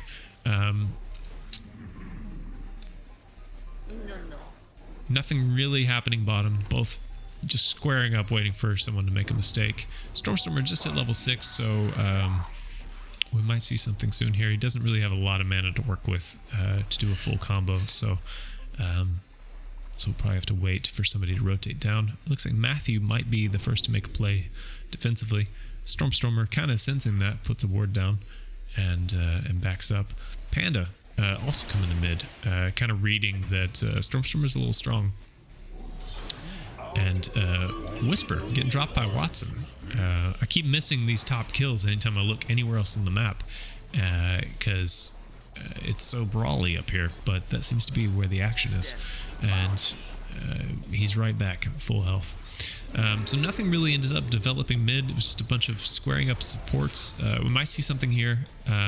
Stormstormer, almost has his mana back up to get a combo down. But I don't know. Let's check in again. Bottom, they've basically surrendered this lane. This is gone. This is a dead lane. Naga is off farming the jungle. They're pinging that and just trying to create a situation where they can control the pace here. Smelling a little bit of an overextension here. Their entity going in straight onto Panda, doing some amazing body blocking here. They take down the Shadow Demon and create a really clean situation for them to control this lane. Stormstormer drops Sea Smile in mid. Again, apologies to the bad observing, but using the ultimate and I guess the disruptor activity here creates a situation to take down Sea Smile. We're going to see a bit of a rebuttal here. Panda being up again and Sea Smile being up in a moment. With the exorcism just ending now, we might see a bit of a counterplay here. now that the Leshrac is level 6 as well.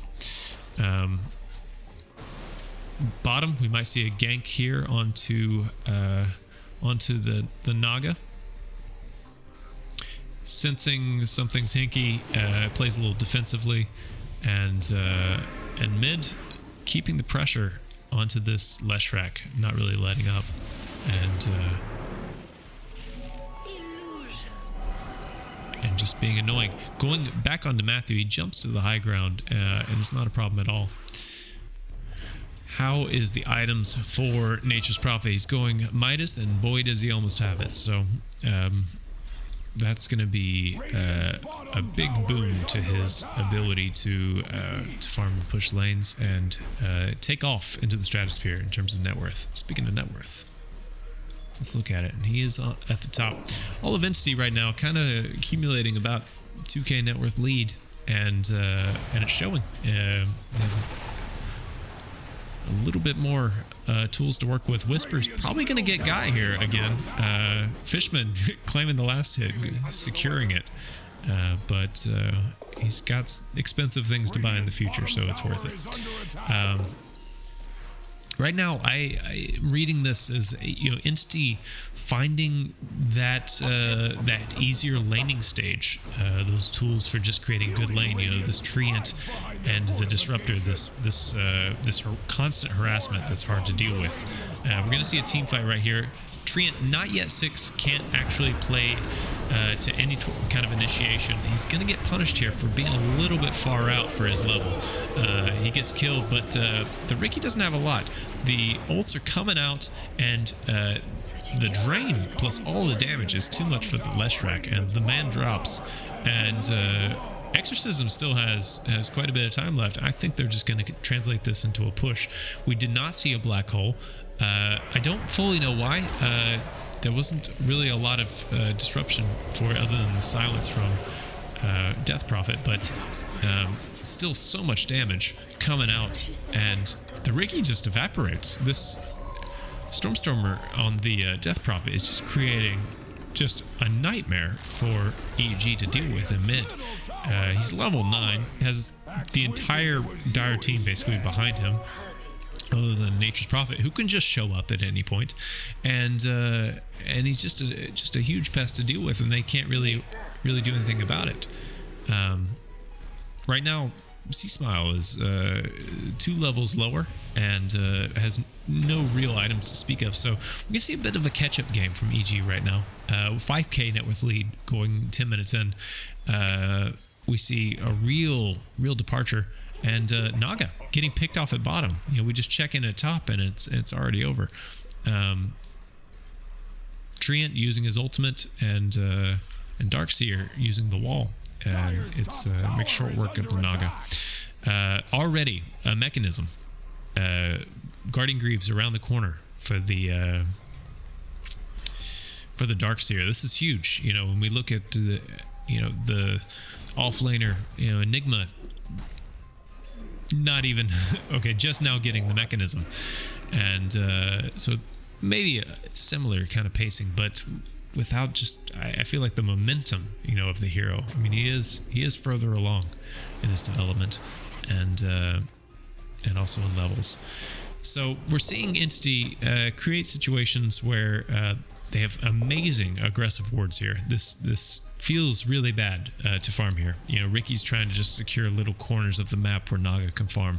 They're playing super far up forward into this Radiant jungle. They know they've taken the middle tower, so they feel like they can play strong here. And Treant's just taking farm away that feels safe for the Naga, and basically making the Naga and the Leshrac share farm. Which also just feels really bad. Both these heroes want to have big old stacks on both sides and just take them down, and they're Entity is not letting them do that, and I think that's a really good read on how to play this draft. It's going to be interesting to see what item timing makes EG feel like they're ready to fight. This Manta is a big timing. The Greaves are a big timing. And Leshrac, I mean, I feel like he's going to need a BKB before he can really feel good about fighting, because every fight he takes is just going to feel like he's just being shoved around. We see a black hole come in onto the treant, who's just kind of been wandering around killing things over here. I think that's fine for both teams. Oh, we see Disruptor drop as well, but it's going to be a trade-off for the Naga, I think. That is a fine consolation prize if you're the Disruptor. And I think it was a fine trade-off to trade your black hole cooldown for your life if you're the treant.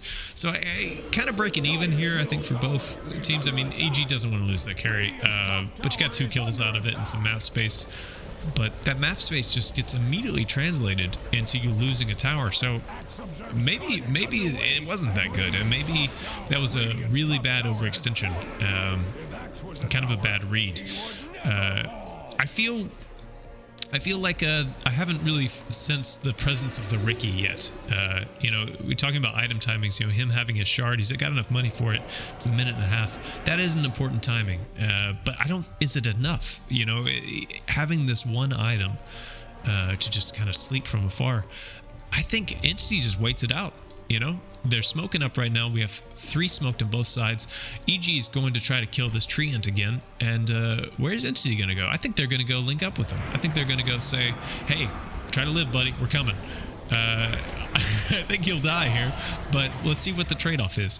Entity coming, sweeping around the corner with a lot of tools. And they're ready to go. Silence, immediately hitting. And he's TPing away. The interruption. The Enigma's down. The Disruptor can't really trade with the Ricky, but the Ricky can't trade with the Death Prophet. So we're seeing a 2-for-2 trade on this that I think favors Entity. I think that was really cool how Entity read the situation like, okay, bud, you're out of position, the treant, but we're coming. Either like just live or just kind of bait them. I mean, I don't know if that's actually what happened, but it's kind of what it looked like, because Entity very clearly knew where they were smoking to, and treant was just kind of like in the lane. And I don't know if that was the play, but if it is, that was really cool, and if it's not, it's cool how it worked out. EG, do they have their dart yet? They're about to get their dart. So they got their dart, and I'm interested to see how this plays out. I mean, this is a big moment. You know, we're going to see, I think, another smoke from them with this Ricky. He's going to try to get his team to group up. He's going to try to dart somebody. We're going to see split earth into all kinds of other initiation. I think they're just going to try to group up on them. Here's the initial dart. Smoke screen coming out in a second. No, but the wall and then the disruption. He walked into a ward and he's going to trade. It feels bad, man. You know, to like reveal your dart and then just kind of have your whole fight fall apart. I'm not sure if it was miscommunication there, because there didn't seem to be a whole lot of follow-up. I think maybe Ricky just felt stronger than he really was. Seeing a fight top, Naga is caught, and there's really nothing he can do. He can try to run and deny himself, but this Death Prophet's so fast and just running at you, draining your health, right-clicking you with Exorcism. I don't know what he couldn't have songed, because he hasn't skilled it yet. And not skilling song, I mean, you just punish it. Lashrak falling immediately after that. EG in shambles here. I haven't seen a lot of impact from this Ricky, or frankly from the Shadow Demon at all. He was not particularly impactful in the laning stage. I mean, Ricky was a nuisance, but no more so than an Undying or something like that. Right now, Entity, taking Roche, 16 minutes with a 10k lead. I would give them over an 85% chance. 84. Okay, whatever you say, Gavin.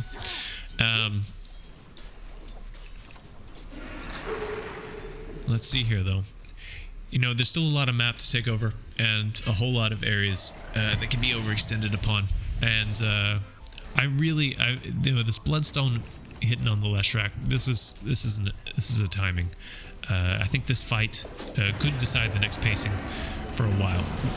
Ricky just getting bursted. The disruption save, the wall, and the big combo coming down. Leshrac can't do anything here, man. He's dead.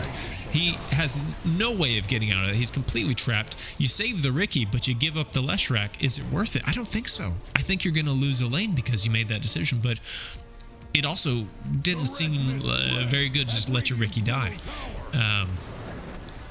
We see another catch here with the Naga going into the song. You drop the disruptor, but I mean, this guy has 300 health. If this doesn't work, okay, he gets out, but boy, that was a tough call. And Middle tower is under attack. I don't know how, that's a tough fight to take. We're seeing I think that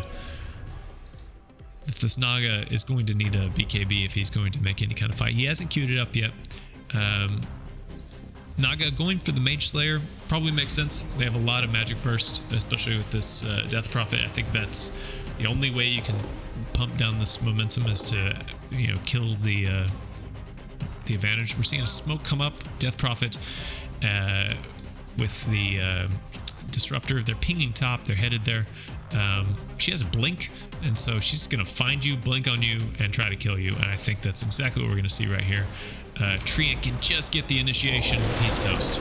And you can Manta out, but the silence happened, the disruption, and a big black hole is immediately stopped. And we're seeing the Ricky really try to put out a lot of damage upon this Death Prophet, and actually ends up killing him as he drops himself. The wall comes down, and the Treant drops. Entity loses their Aegis.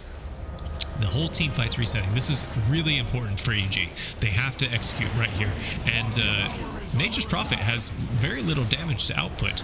They trade with the Leshrac, but nearly the entire team falls. And this is exactly what EG needed to do here. They needed to take a fight on their terms. And I think the save coming out from Panda was really the game-winning play. I mean, him able to make sure that this Naga stays alive long enough to get the fight, you know, cranking out, to get those illusions rolling. That changed the terms of the fight and really let them take it. I think Whisper just needs to use his ultimate. I mean, he used it there. I think it's going to get interrupted a million times over until he has BKB. He just has to use it, and I think that was fine. We're seeing signs of life. That was great from EG. We have a game on our hands. That was really looking like an unstoppable train, and I think we're gonna see the game slow down a little bit. I think we're gonna see our itemization shift up a little bit. I think this blink didn't quite work out in that fight the way Death Prophet envisioned.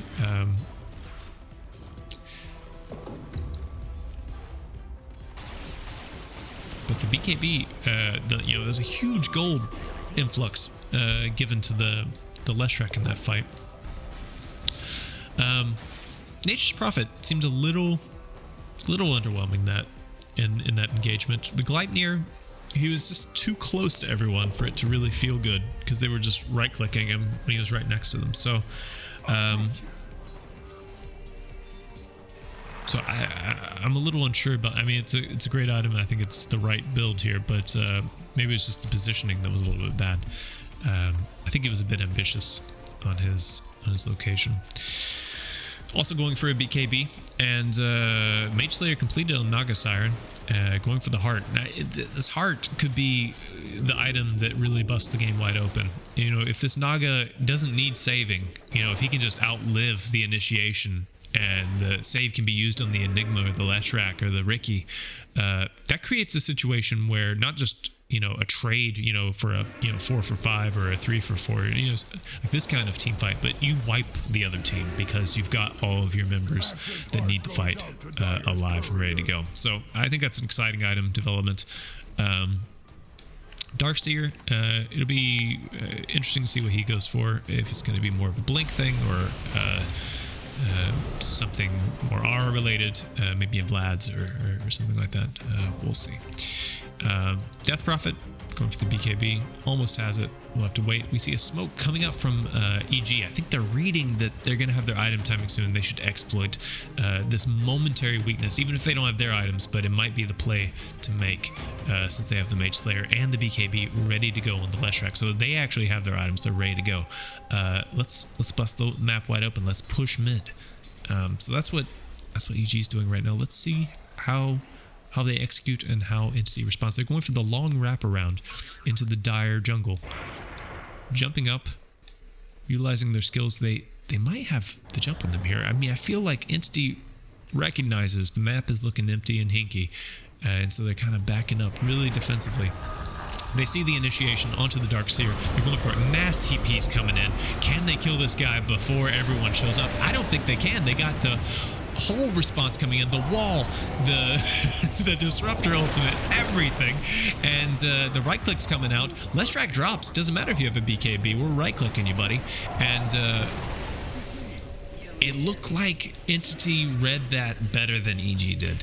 They saw on the map that it was empty and started gathering people mid, but didn't reveal everyone, had the TPs ready, and the positioning was better. The Gleipnir had really big effect that time. The Gleipnir locked down a lot of people in this part of the map, and and Nature's Prophet was able just to right click them. Can never remember what this is called. Static Storm. I'm like the storm. And so it's all good. But we got a song coming out, and this is going to be an instant TP because he a little bit far out, but that's fine. Jim coming out onto the Death Prophet. BKB used. That was a 9-second BKB. I always say in my pubs that the 9-second BKB fight is the hardest fight you'll have in the game. It often is. No TP on the Enigma, so interesting. He's going for a blink. Bought it up, so this next fight could be could really change things, you know, where if Whisper can get into that backline to really disrupt you know, the Nature's Prophet and the Disruptor could shift the tide. This heart is almost done. I think those are two huge items that they're just saying their times where EG could slap back once again, even with the net worth differential. Nature's Prophet going for a Satanic. It's going to make him very annoying to kill. Disruptor, Force Staff, and Darkseer. Oh, we have a full 5-man smoke coming out from EG right now. They read, you know, we got those items. Let's hit it. Entity doing a similar play. You know what? Let's smoke up. Let's go find them. They're saying they could be anywhere up here. Or EG's saying that. They're probably over there. And both teams kind of just warding defensively, and Naga just shoving out with illusions. So smoke kind of dissipating here. No real play being committed upon. Both teams just kind of squaring up and deciding we don't have enough information to really make the play we want, and so it doesn't actually turn into a fight. But both teams still gathering information here, and both teams still farming. You know, I think the fight goes on long enough. You know, this Naga versus a Nature's Prophet, I mean, it goes ultra late. I put my money on the Naga, you know, just because you have to find the Naga first. With the heart, it can be really difficult. And let's see when we'll see the next smoke coming out. This gem is really important here on the Death Prophet. What other items do we have queued up here? We have a Blink queued up on Ricky. I find that interesting. That's pretty cool. Way to, again, get into that back line and cause disruption. You know, popping down a smoke screen and Sleeping Dart upon the Disruptor. Really trying to make it so that they don't feel like they can cast their spells because of being blinked upon. And we see a Roche play being forced by Entity. This is pretty cool. I think EG doesn't really want to fight a Roche fight right now. I think they would rather fight like a gank fight, you know, with the pickoff. Anti's saying, you know what, come get it, whatever, we're gonna take it. And I think that'll just be basically free, and that's the first Aegis of the game. go the way of... it's the second. Who got the shard? That is for certain. Radiant's top tower is See, there's a dart coming out onto the disruptor. Immediate saves coming out in the wall and the static storm. And Leshrac had to pop the BKB. Disruptor barely making it out, and he drops. And Leshrac just getting gunned down over here with the Enigma. Are we going to see a black hole here? I don't know. We might. No, he just gets away. Song going for the mass retreat, just trying to get everyone out. Leshrac down with the buyback from the disruptor. It ends up being kind of equal a little bit, but the Nature's Prophet finds the Shadow Demon and gets the consolation prize for being a little bit greedy and staying behind. So I think Entity is going to translate this into a bit of a push. Stormstormer finding a ward for free. This gem paying dividends. And Aegis still up. You know, not losing the Aegis, losing 2 heroes, and the ability to push. It feels bad. The doesn't look like the tower will actually be pushed. I think they're going to continue kind of controlling their grip on the map. You know, when this game first started, I was talking about how we're going to see momentum really be controlled by how the lanes are pushed out and trying to find those openings for where people are on the map in regards to their TP timers. And so we're seeing this Naga move around. Naga doesn't have the TP boots, just regular power treads, which, you know, it's a normal build, but you know, if Naga's in a lane, it means there's an opening somewhere else. Ricky out way far is getting got. Gathering information, trading his life. It's not the worst, but the man was way out here. You know, if Entity didn't have a gem, you know, it could make them paranoid. The ward's deep in here, but you can quickly sweep the area. No, it's pretty safe. There's no vision back there. I think we'll see a smoke coming out soon for Entity. They recognize there's likely vision in this area. Fishman cleaning up with some sentries and wards, and just trying to stop this Naga from using her little illusions to farm. And they're going to just shove out this bottom lane. Take the tier 2 tower, take over the outpost, take over this jungle, suffocate this Naga again. This is what they were doing before. And it bought them enough time to really translate into the solid mid game that we're seeing right now. I think they stabilized a little bit, took some clean fights, and were able to get a little bit more. We're just going to see a Scotty come out into the Naga right now. I think that's going to be another good power spike, but so far the last kind of 2 item moments have not translated really into any kind of notable map control for EG.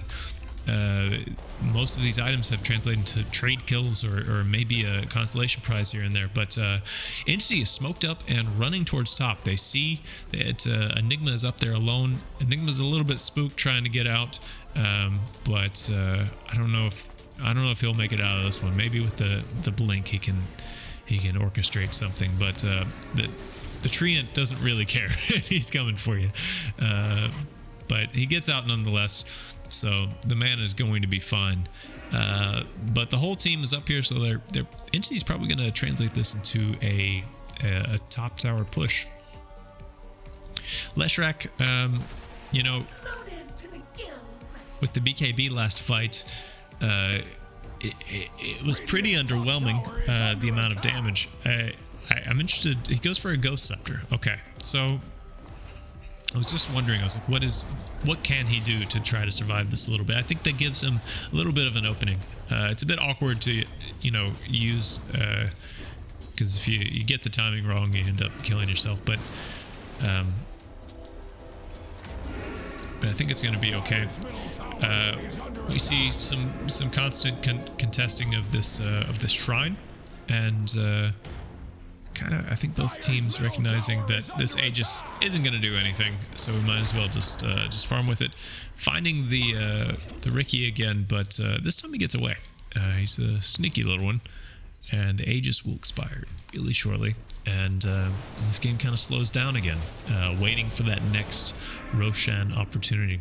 The difference this time is that Entity really controls this entire bottom jungle, even if they don't have all the wards now, but they just have this Treant constantly walking around and this Death Prophet doing gem sweeps, dewarding, and it's just very effective for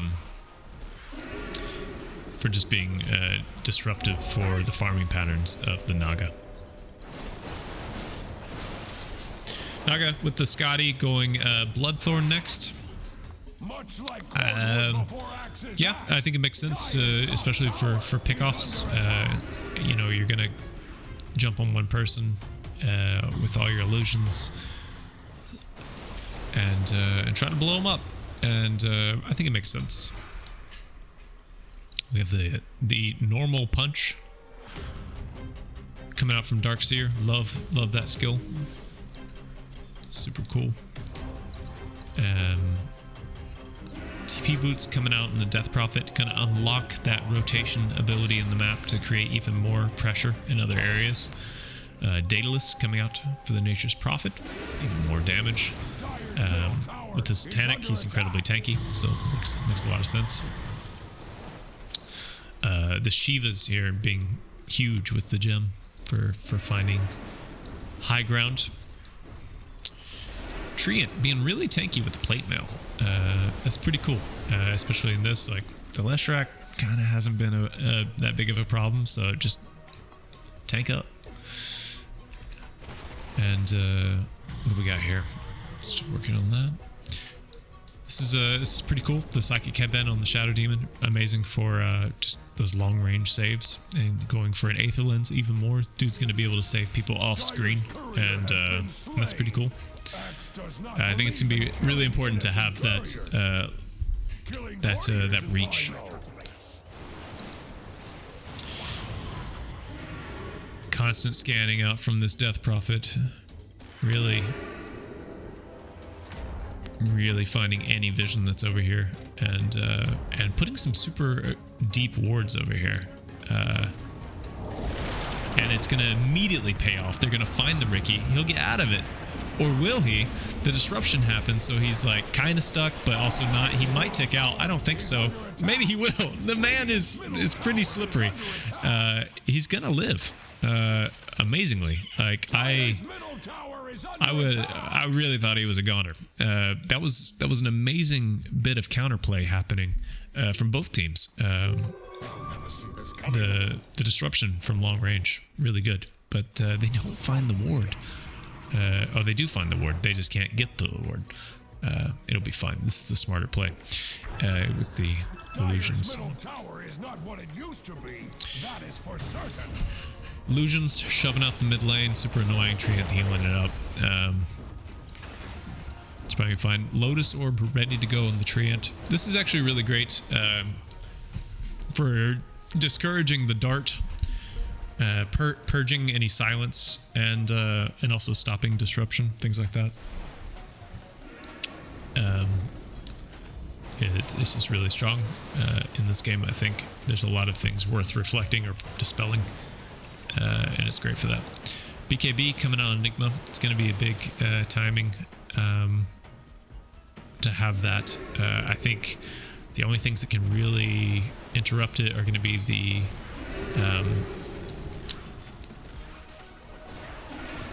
I don't know, like the normal punch? Doesn't that? No, that doesn't pierce spell immunity. I don't think they have a way. Just the Treant ultimate. Alright, so Ricky was way out here. Got. Didn't see the plan there. I'm over here theorizing about BKB piercing abilities. I think Treant's ultimate is the only thing they could do to kind of interrupt that. If I'm not mistaken, because that doesn't pierce either. But with if he gets Ags with the mute, it would be pretty good. Anyway, EG trying to take over the map again. I think Ricky's game plan is just to go be super annoying, just drag the team around, just buy space. I think it makes sense. Put in some super aggressive wards here. You can see the items coming out. They're gonna know that the Daedalus is ready, so they'll probably smoke soon. and so it's kind of a way of doing that. It's interesting though. The courier went down this way to buy the Demon's Edge. I don't know if they knew that. Is it gonna get? No, it's gonna be fine. Entity smoking up and pinging out where they want vision, and they're gonna go for a fight here. Let's see if they fall for this illusion. I think they know it's an illusion. Bottom lane getting shoved in real hard, and Entity trying to square up to figure out what the play is. Roche isn't up for 3 seconds. They just checked it, but what timing? Right when you're standing there. That's amazing. So they immediately go for it, pop the ultimate, TPN, the whole shebang, and they're ready to go. And they just start right-clicking this boy, and it's going to fall so quickly. This has the Aghanim's blessing. They're going to give it to the Disruptor, so that's a huge net worth boost. Like this, all right, so the Static Storm is going to mute items now. So if they catch the Enigma in the Static Storm, it doesn't matter if you have BKB, you're not getting out of this. And that's just incredible. And so hugely lucky there for Entity to on so many fronts to have that item be dropped, to have it be spawning right at that time, and for everyone to be standing there together. Of course that can be planned, but yeah, really impressive discipline, but also luck showcased there. Taking out wards, you know, I feel like EG's map gets a little bit smaller as it goes. I think the win probability has gone down to 75%. I mean, EG, you know, back when we last checked, they took a fight. Okay, Leshrac caught out here and getting pinged. Not a whole lot he could do here. It looked pretty surrounded from all sides, and EG, you know, wasn't gonna take that fight. You know, we'll just wait out the respawn timer. Entity didn't really have to use a lot there either. It didn't even have exorcism. Didn't matter. They're gonna push right now, and I think this tier 2 is done. And we might see a little bit more of a siege, even high ground right now. 50 seconds. This might be a buyback that has to happen. This Leshrac probably cannot sit out this fight, or they're gonna lose a lane of Rax. This Nature's Prophet is just going to hit too hard. He's just standing in the smoke, right-clicking. He's just going to wait it out. And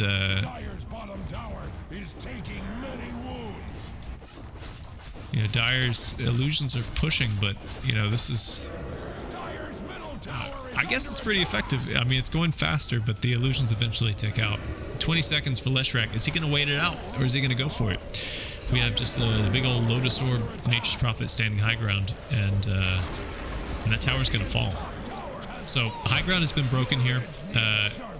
The buildings are okay. The high ground defense just ended, or the backdoor protection, and they're just going to push this down. We have Exorcism running again. Lesh is up, but the buildings are gone, so it doesn't really matter. And so Entity's going to back out.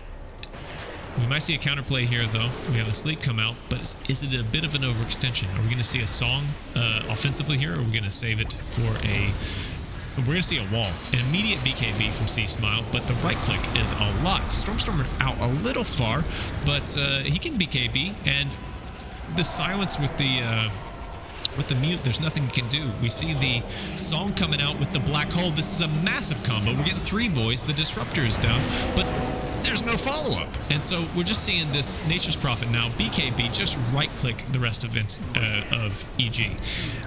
Buybacks coming out all across EG's side. Entity might want to back up here. Entity's also buying back. We still have the Aegis onto this Nature's Prophet, and he's going to drop. Seeing massive amounts of damage come out from this Leshrac. The Treant's going to drop, but the Aegis is coming in, and it really doesn't matter. He's going to drop. So that was an expensive defense, but a notable one. You know, EG had to buy back on everyone, but they were able to finally take down this Nature's Prophet twice, and really stop the Death's Grip that they seemed to have just a moment prior.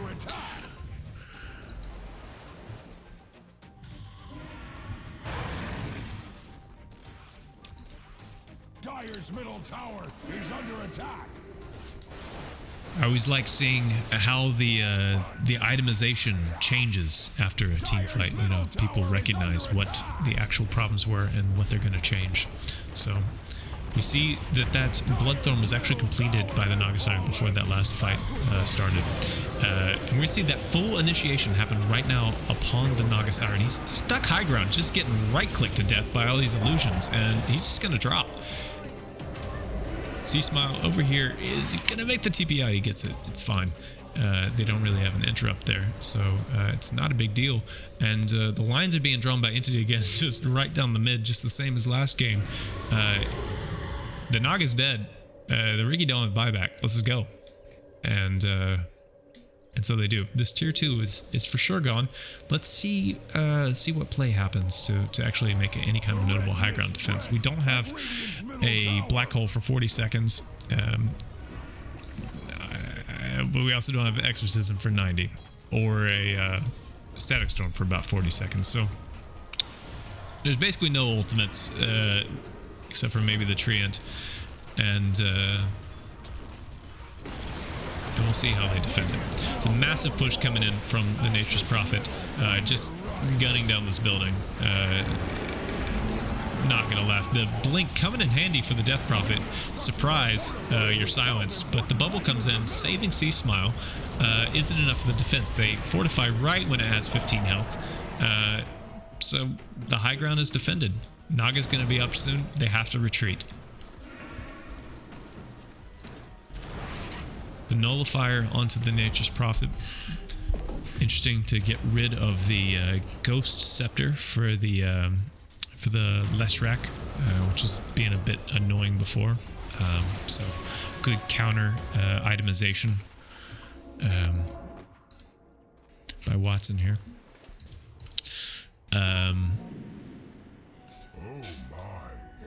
Octarine coming out on the Darkseer. The Telescope, really nice here for the Treant. Going for refreshers, just really disrupt things. Full 4-man smoke with Nature's Prophet just off somewhere doing his thing. So basically a 5-man smoke. And drawing out these lines, they want to push out top. This is a bit surprising because top actually doesn't have anything there. Just top, mid and bottom, but I think what they do is they see it as an opening to get into the base. So they're smoking in this direction, take over this part of the map because they think, hey, this is where they'll be farming. We can get a pick off here. So we see them kind of push out here and kind of abandon the idea of the smoke, and I think they recognize that they're just defending. This is such an annoying thing to push high ground against with this Leshrac. When he can the split earth like cause all these waves of it to appear. It's so annoying to push. We might just be waiting out the next Roche in 30 seconds. It's a short timer, I believe, and so Entity's posturing up here, ready to go for that. I think EG kind of sensing like, oh yeah, it might be Roche time again. Grouping up, we'll probably see him smoke right here so that they can push out towards Roche, or at least that part of the map, because I think they sense, or at least see from the creep wave, that Entity is up here. So Roche is vulnerable at this part of the map. We see a full 5-man smoke happening right now, and indeed, they're running towards the Roche. Let's see what happens here. Roche doesn't seem to be up. 45 more seconds. So it's kind of this awkward thing that happens sometimes where everyone's just standing on the hill waiting for him to spawn to then maybe fight. EG still smoked, looking for that opening, but Entity really standing tightly around this high ground vision, ready to go. Death Prophet feeling pretty strong that she can just walk in this part of the map. They're sensing, okay, there's a ward here, we saw it, and they're gonna go for it. Okay, so they go for the D ward. They feel probably, I would imagine, Entity quite strong about this. They find the Treant, but not enough follow-up. The wall coming out with the Static Storm, with the save happening, the Naga is fine. The fight is super split on both sides. The Enigma ends up dropping. The Song coming out in the northern fight, but the Death Prophet almost dropping, but they actually killing the Leshrac along the way. there wasn't enough just passive damage coming out from both, but the Death Prophet won. And so we see with the numbers advantage right now, Entity just going full ham, pushing through. The disruption, not really enough to save the Naga. It doesn't matter if you have a heart, doesn't matter how tank you are. When 5 people are hitting you, you're probably going to die. Buybacks on the Naga, 15 health on the mid tower, Roche up, and no vision to speak of for EG. Entity goes back, right-clicking the old Roche with a whole swell of goodies. The Refresher Shard, Cheese, Ags, and an Aegis to boot. We'll see how this all gets distributed. I can imagine Ags goes to the Death Prophet here. Yeah, that's pretty good. And Cheese just gonna chill there. Fight immediately happening at bottom. See mass TPs coming out, and the wall being used super aggressively. Manta dodge happening from the Naga, and the glimpse back. The Naga is completely trapped again in this. This would be a catastrophic dieback. The Song kind of able to wiggle her way out of the Static Storm, uses the Song, but still gets right-clicked because disappears BKBs, and the BKBs can just disable that. So we're seeing buybacks and diebacks, and not a whole lot left in the tank for EG here. Even if we could get a black hole, I don't think it would be enough damage to take out the whole of Entity right here, who's hammering down their tier 4 towers, and now the Ancient. This was a tough game to really see, because again it came down to ease of execution and reading the map, and I think EG had a fine draft. I think it's a difficult. Just a difficult draft to execute, and black hole coming out, refreshers, the whole shebang, but I just don't think it's enough because the game is over. GG. It was a fun game to watch, and it was really fascinating to see how almost clinical Entity's execution was in terms of how they read the map, read the game state, and just took over parts of the map that were important. And you'd see almost just this graph just almost looks like a straight line. They just took the lead and never let their foot off the gas pedal, and took it all the way through to a clean 2-0. This was a really fun series. Thanks for watching, and the like. I'm a new caster, and I don't have a lot of experience yet, so any feedback is welcome. And if you have a game that you had that was fun or interesting that you'd like me to cast, just leave like the match ID in the comments, and I'll check it out and maybe post a video of it. I really appreciate it. I'm not sure what the next game that I cast will be, but I'll try to stay posted and post these recaps on YouTube. Anyway, till next time, take it easy.